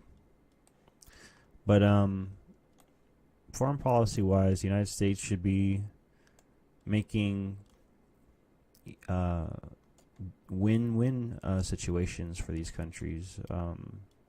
That's what they should be doing. They should be making economic deals that benefit both countries, and that's how you get countries on your side. That's how you get countries to be pro-America, is to make deals with them so they can get a taste of America, because that's been the number one thing that draws people to America, is to the United States, is the freedom to be successful, to make a success out of yourself. So if you give these countries a taste of that, then they become your best friend. So instead of trying to strong arm them and conquer them, that's what the focus should be when it comes to foreign policy. But, military industrial complex since World War II has been the number one driver of foreign policy. Because think about it. When you build up these companies like Ford or whatever, and like all these other companies that, Ford has since moved away from military hardware into cars, as you know. So, but, let me pull up a list. Top military companies: Lockheed Martin, Boeing, BAE Systems, because I can never remember more than like a couple of the different names. General Dynamics, Northrop Grumman, I've heard of that one too. Airbus. Since World War II, basically World War II created this economy, this military economy that has only grown ever since. The failure was pre-Chavez, though. The world was drilling there, but it was not helping the PDSV stay solvent, and the U.S. doesn't ally with socialist communist countries as a rule. Yeah.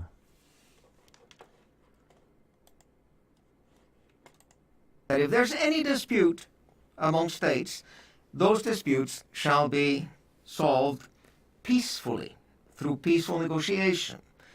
And then Article 2, Paragraph 4 prohibits not only the use of force, but the threat of the use of force. And Trump has been saying again and again that the military option is on the table. Well, the military option is a major violation of international law. The corporate media has dutifully parroted the Pentagon line that a guy who 80% of Venezuelans had never heard of before was a legitimate leader seeking to restore democracy. So who is Juan Guaido?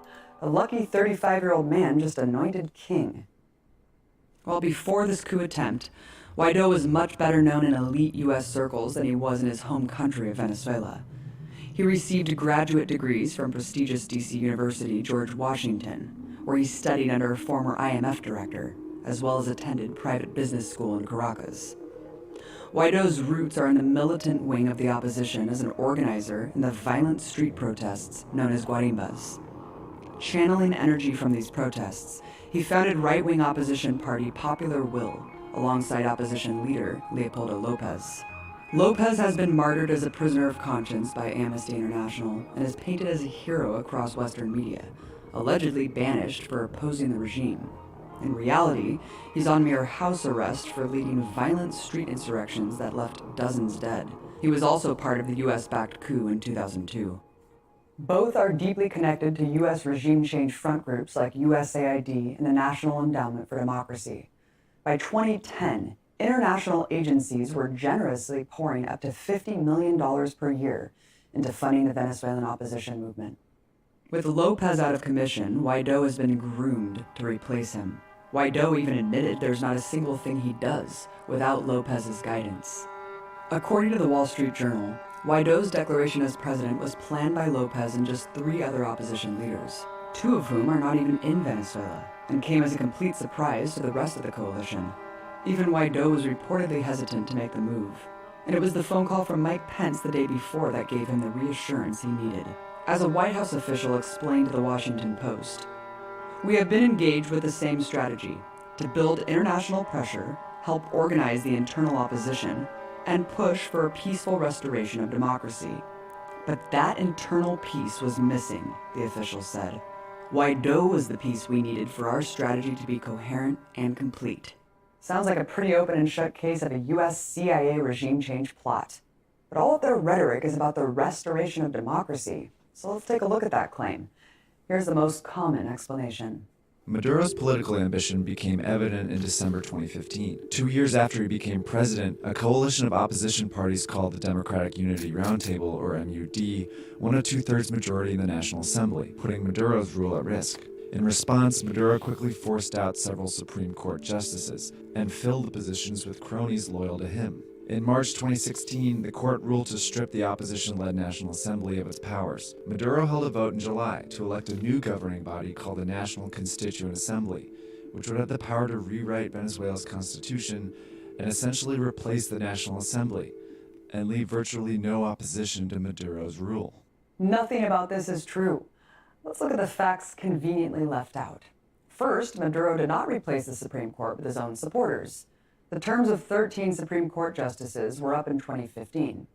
According to the Constitution, it's the job of the National Assembly to approve new justices. So that's what they did. The outgoing National Assembly approved judges aligned with their interests, which is exactly what happens in this country. Second, Maduro did not strip the National Assembly of its power. The opposition took over a majority of the National Assembly in 2016. For the first time since Chavismo took power in 1999, the opposition finally had some political power, so one would think they would use it to push all their solutions to the crises they're always talking about. Instead, they used the National Assembly as a tool of sabotage to make Venezuela's problems even worse. But while they weren't punished for that, they ended up being in contempt of court, as Alfred de Zayas explained. And we all believe in the rule of law. We all believe in the separation of powers, in checks and balances. And all right, so basically what I think Trump should do is figure out a deal with Maduro, say, hey, we'll lift the sanctions, we'll help you get your city account back so that you can start borrowing money and get yourself out of this economic mess. But here's the deal. Don't let Russia or China come in here and set up military deals or anything like that. And, that's fine. I think, you could do that and save a bunch of money, not have to send them anything. They don't want the aid anyway. They feel it's a political move or whatever. So just say, hey, we'll lift the sanctions. Everything's cool. Just don't let Russia or China come in here and set up bases. And I think that could solve everything. I just think that, of course, the leaders of whoever runs this country really is just getting greedy and wants to, I guess, get their resources and have complete control over the country. But what do you expect when you have Satanists and fucking occult people in positions of power? All right, let's continue to the next. This is our final story. Oh, before we get to the final story, since you guys love Abby Martin, I thought this was interesting.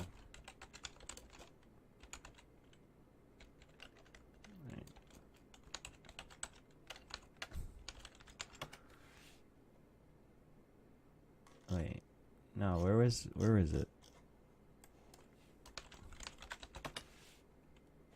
it? I don't know.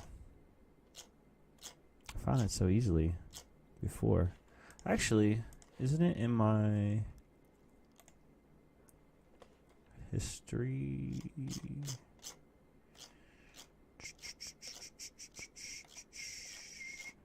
I watch all kind of weird videos sometimes.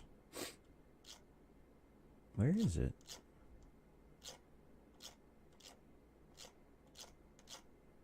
I've been watching a lot of videos about the DMT, Clockwork Elves. There's this video about Abby Martin. Like she looked like she had one of those shapeshift moments. I don't know. It's not coming up. Anyways, on to the last story.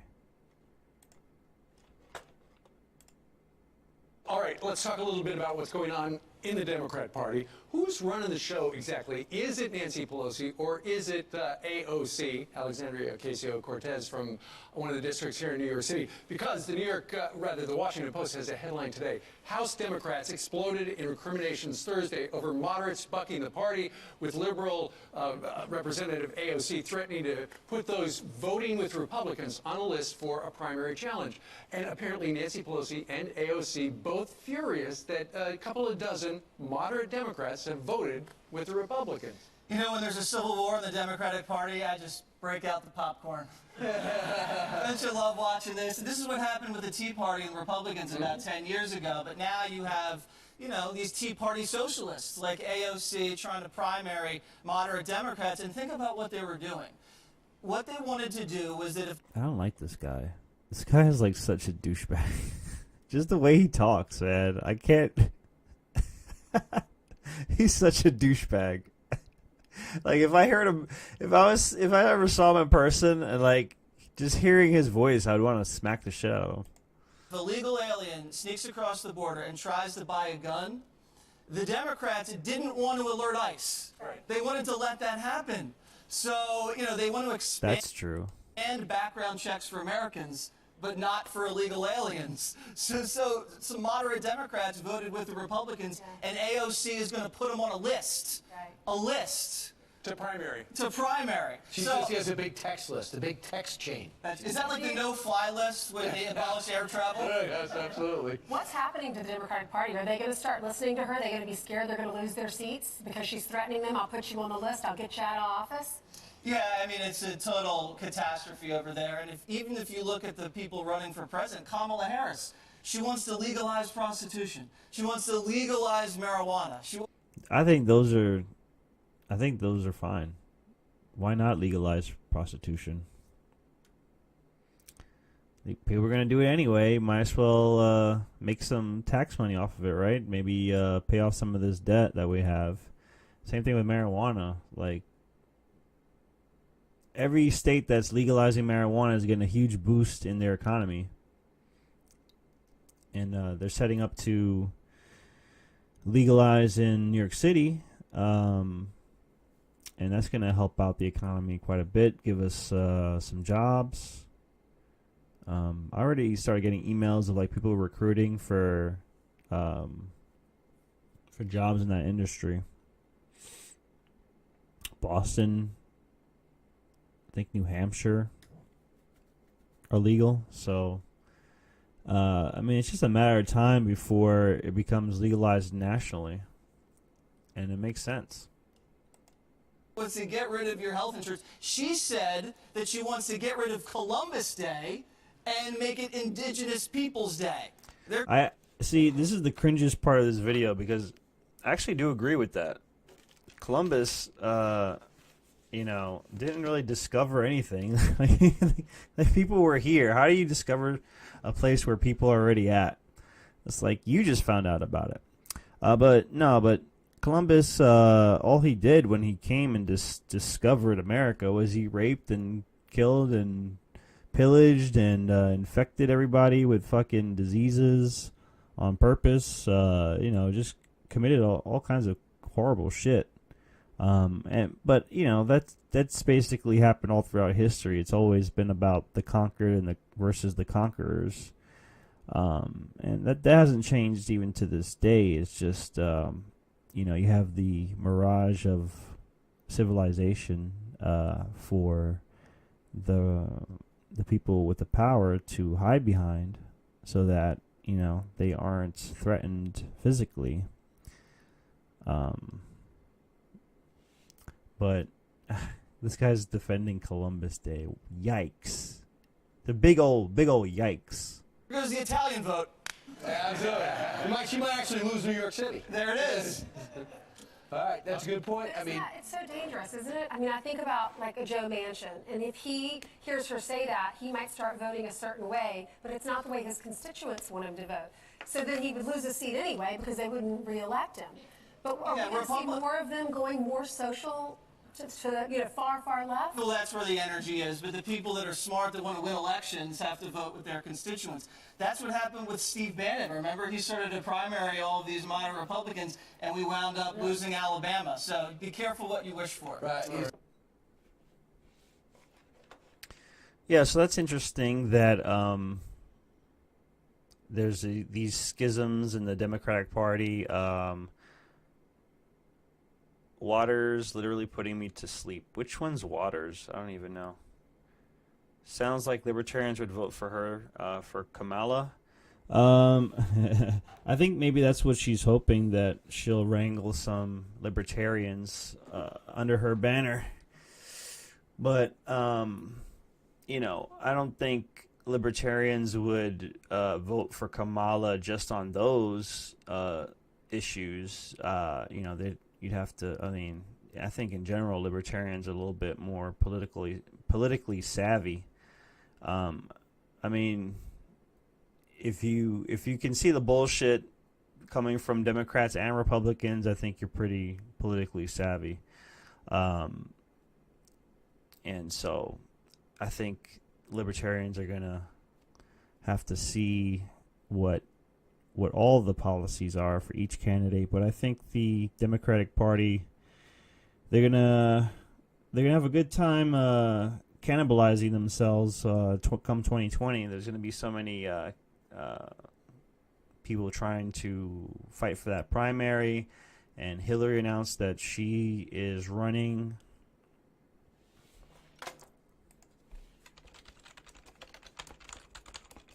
So I don't know how that's gonna work out for. Wow, even on CNN they're saying Hillary Clinton running in 2020 is a terrible idea. That's interesting. The Clinton News Network. Wait a minute. The Clinton News Network is saying Clinton running for 2020 is a terrible idea? Asking, I'm not running for president in 2020 yet. She's back. Okay, maybe not totally back, but there are definite whispers that Hillary Clinton may not be done with politics after all. That she might just run for president that one more time in 2020. Old video. If you're counting, that would be 3. This is an old video.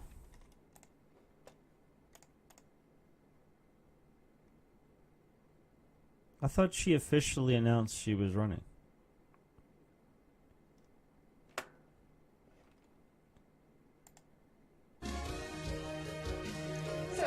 Says it's not fair that what women have to go through when they jump into the presidential race. Watch this. How does a woman stand up for herself on the biggest stage in the world without, number one, looking aggressive, maybe a little bit angry? How do you... She's not. I could have sworn I saw something that says she was running. I mean, if she's smart, she not... like, I mean, it's pretty obvious at this point that there's no way she's a viable candidate anymore. Did y'all catch when she was she could barely stand? This infamous video?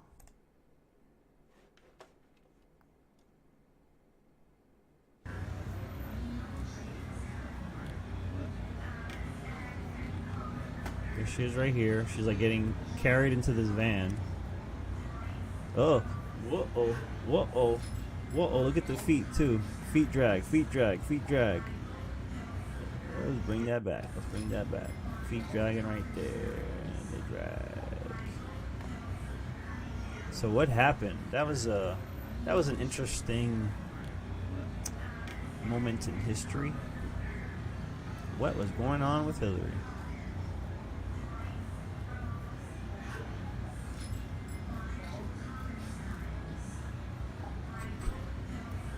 She drops it like 2 or 3 feet.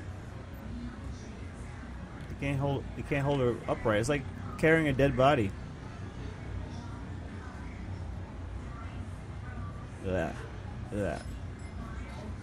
And look at the feet they drag. Anyways, very weird, and that was on the anniversary of 9/11 as well, which is makes it even more interesting. What else was big in the news this week?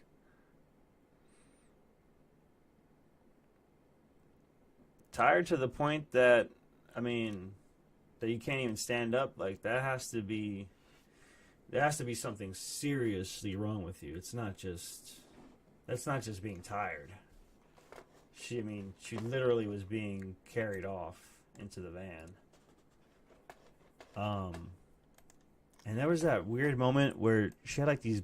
Well, first of all, she was wearing that. I remember that time she was wearing these anti-epilepsy sunglasses, and then she was seen on video just hugging some random girl. I think that was the same day. I think that was like right after this at some point, and people were saying like, oh, she did that, like they had like a stunt double do it to like show that Hillary's okay or something like that. Where is that video? Because she was wearing the same exact thing.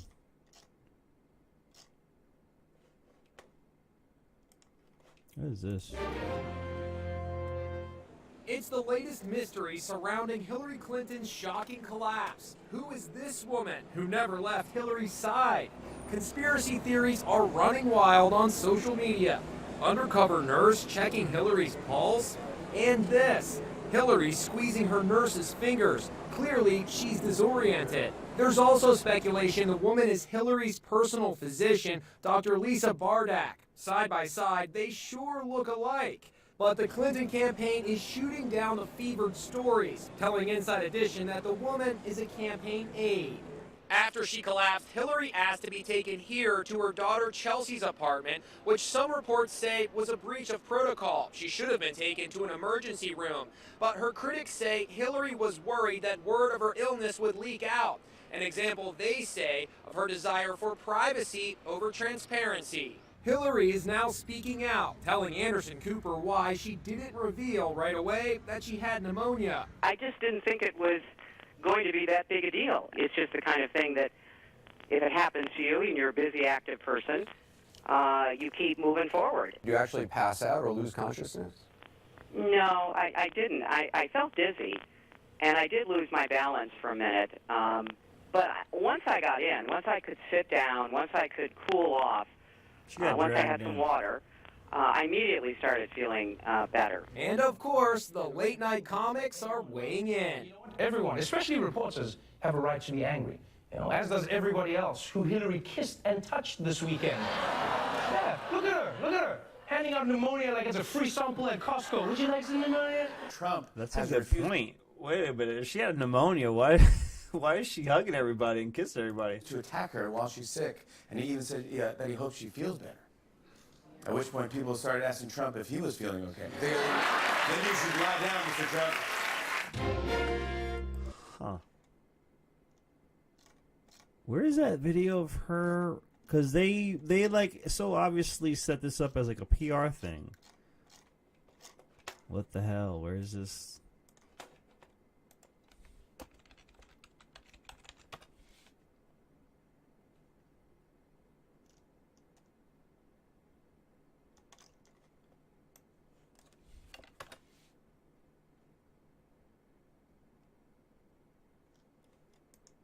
is this?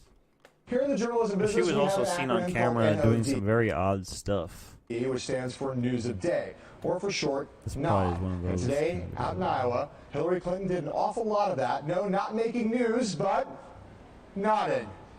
Look at her go. Mark? I mean, really, look at that. Wow, she is This isn't nodding up even. the storm. No, Mark? this isn't even. I think you guys have all seen it. This is actually the scene. I don't know if they show it here. You are so indefatigable. I do admire that about you, Dan. I really do. I really do. President Obama was going to endorse you? It was great. It was great. I mean, it Right was here. a wonderful, meaningful Yeah. endorsement in every way, and I was very proud of it. Did you talk about vice presidential possibilities with Senator Warren? You guys have got to try the cold that- chai. It is That's kind of weird.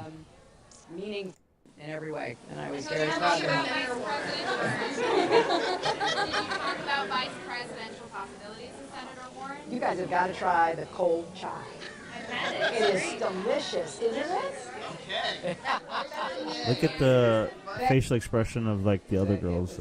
Wonderful, meaningful endorsement in every way, and I was very proud of it. Oh, they don't show her because she had You like guys have got to try the a cold different angle. You see her have like a real concerned look on her face. Anyways, there's all kind of videos talking about her weird. Oh, this was another one too.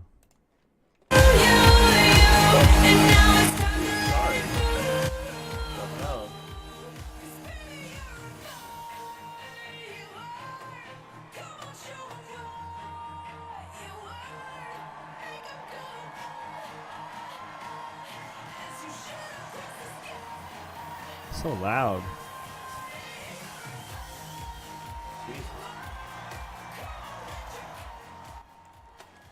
Are they gonna show it or not?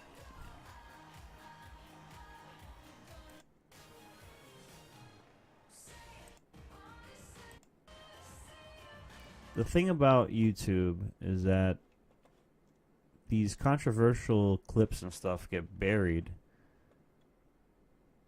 YouTube seriously is censoring the hell out of its website. Because you know what clip I'm looking for if you've seen this image before. And I put other shit up above. Anyways, we could look at that all day.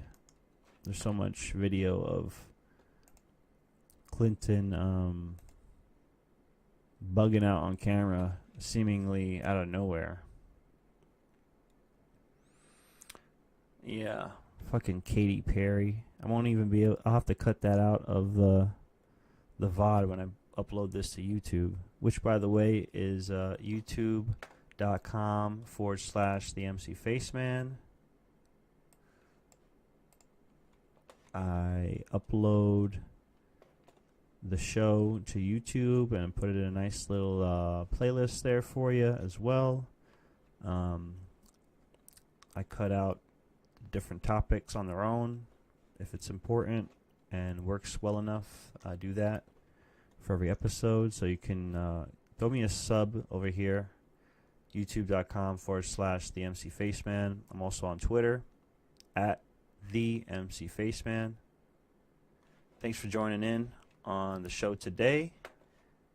The Sunday morning show airs every Sunday at 10 a.m. Eastern Standard Time on twitch.tv/TheMCFaceman. Thanks, Coop and Corey, for joining in on the conversation. And hope to see you guys next week as well. Take care and have a good week.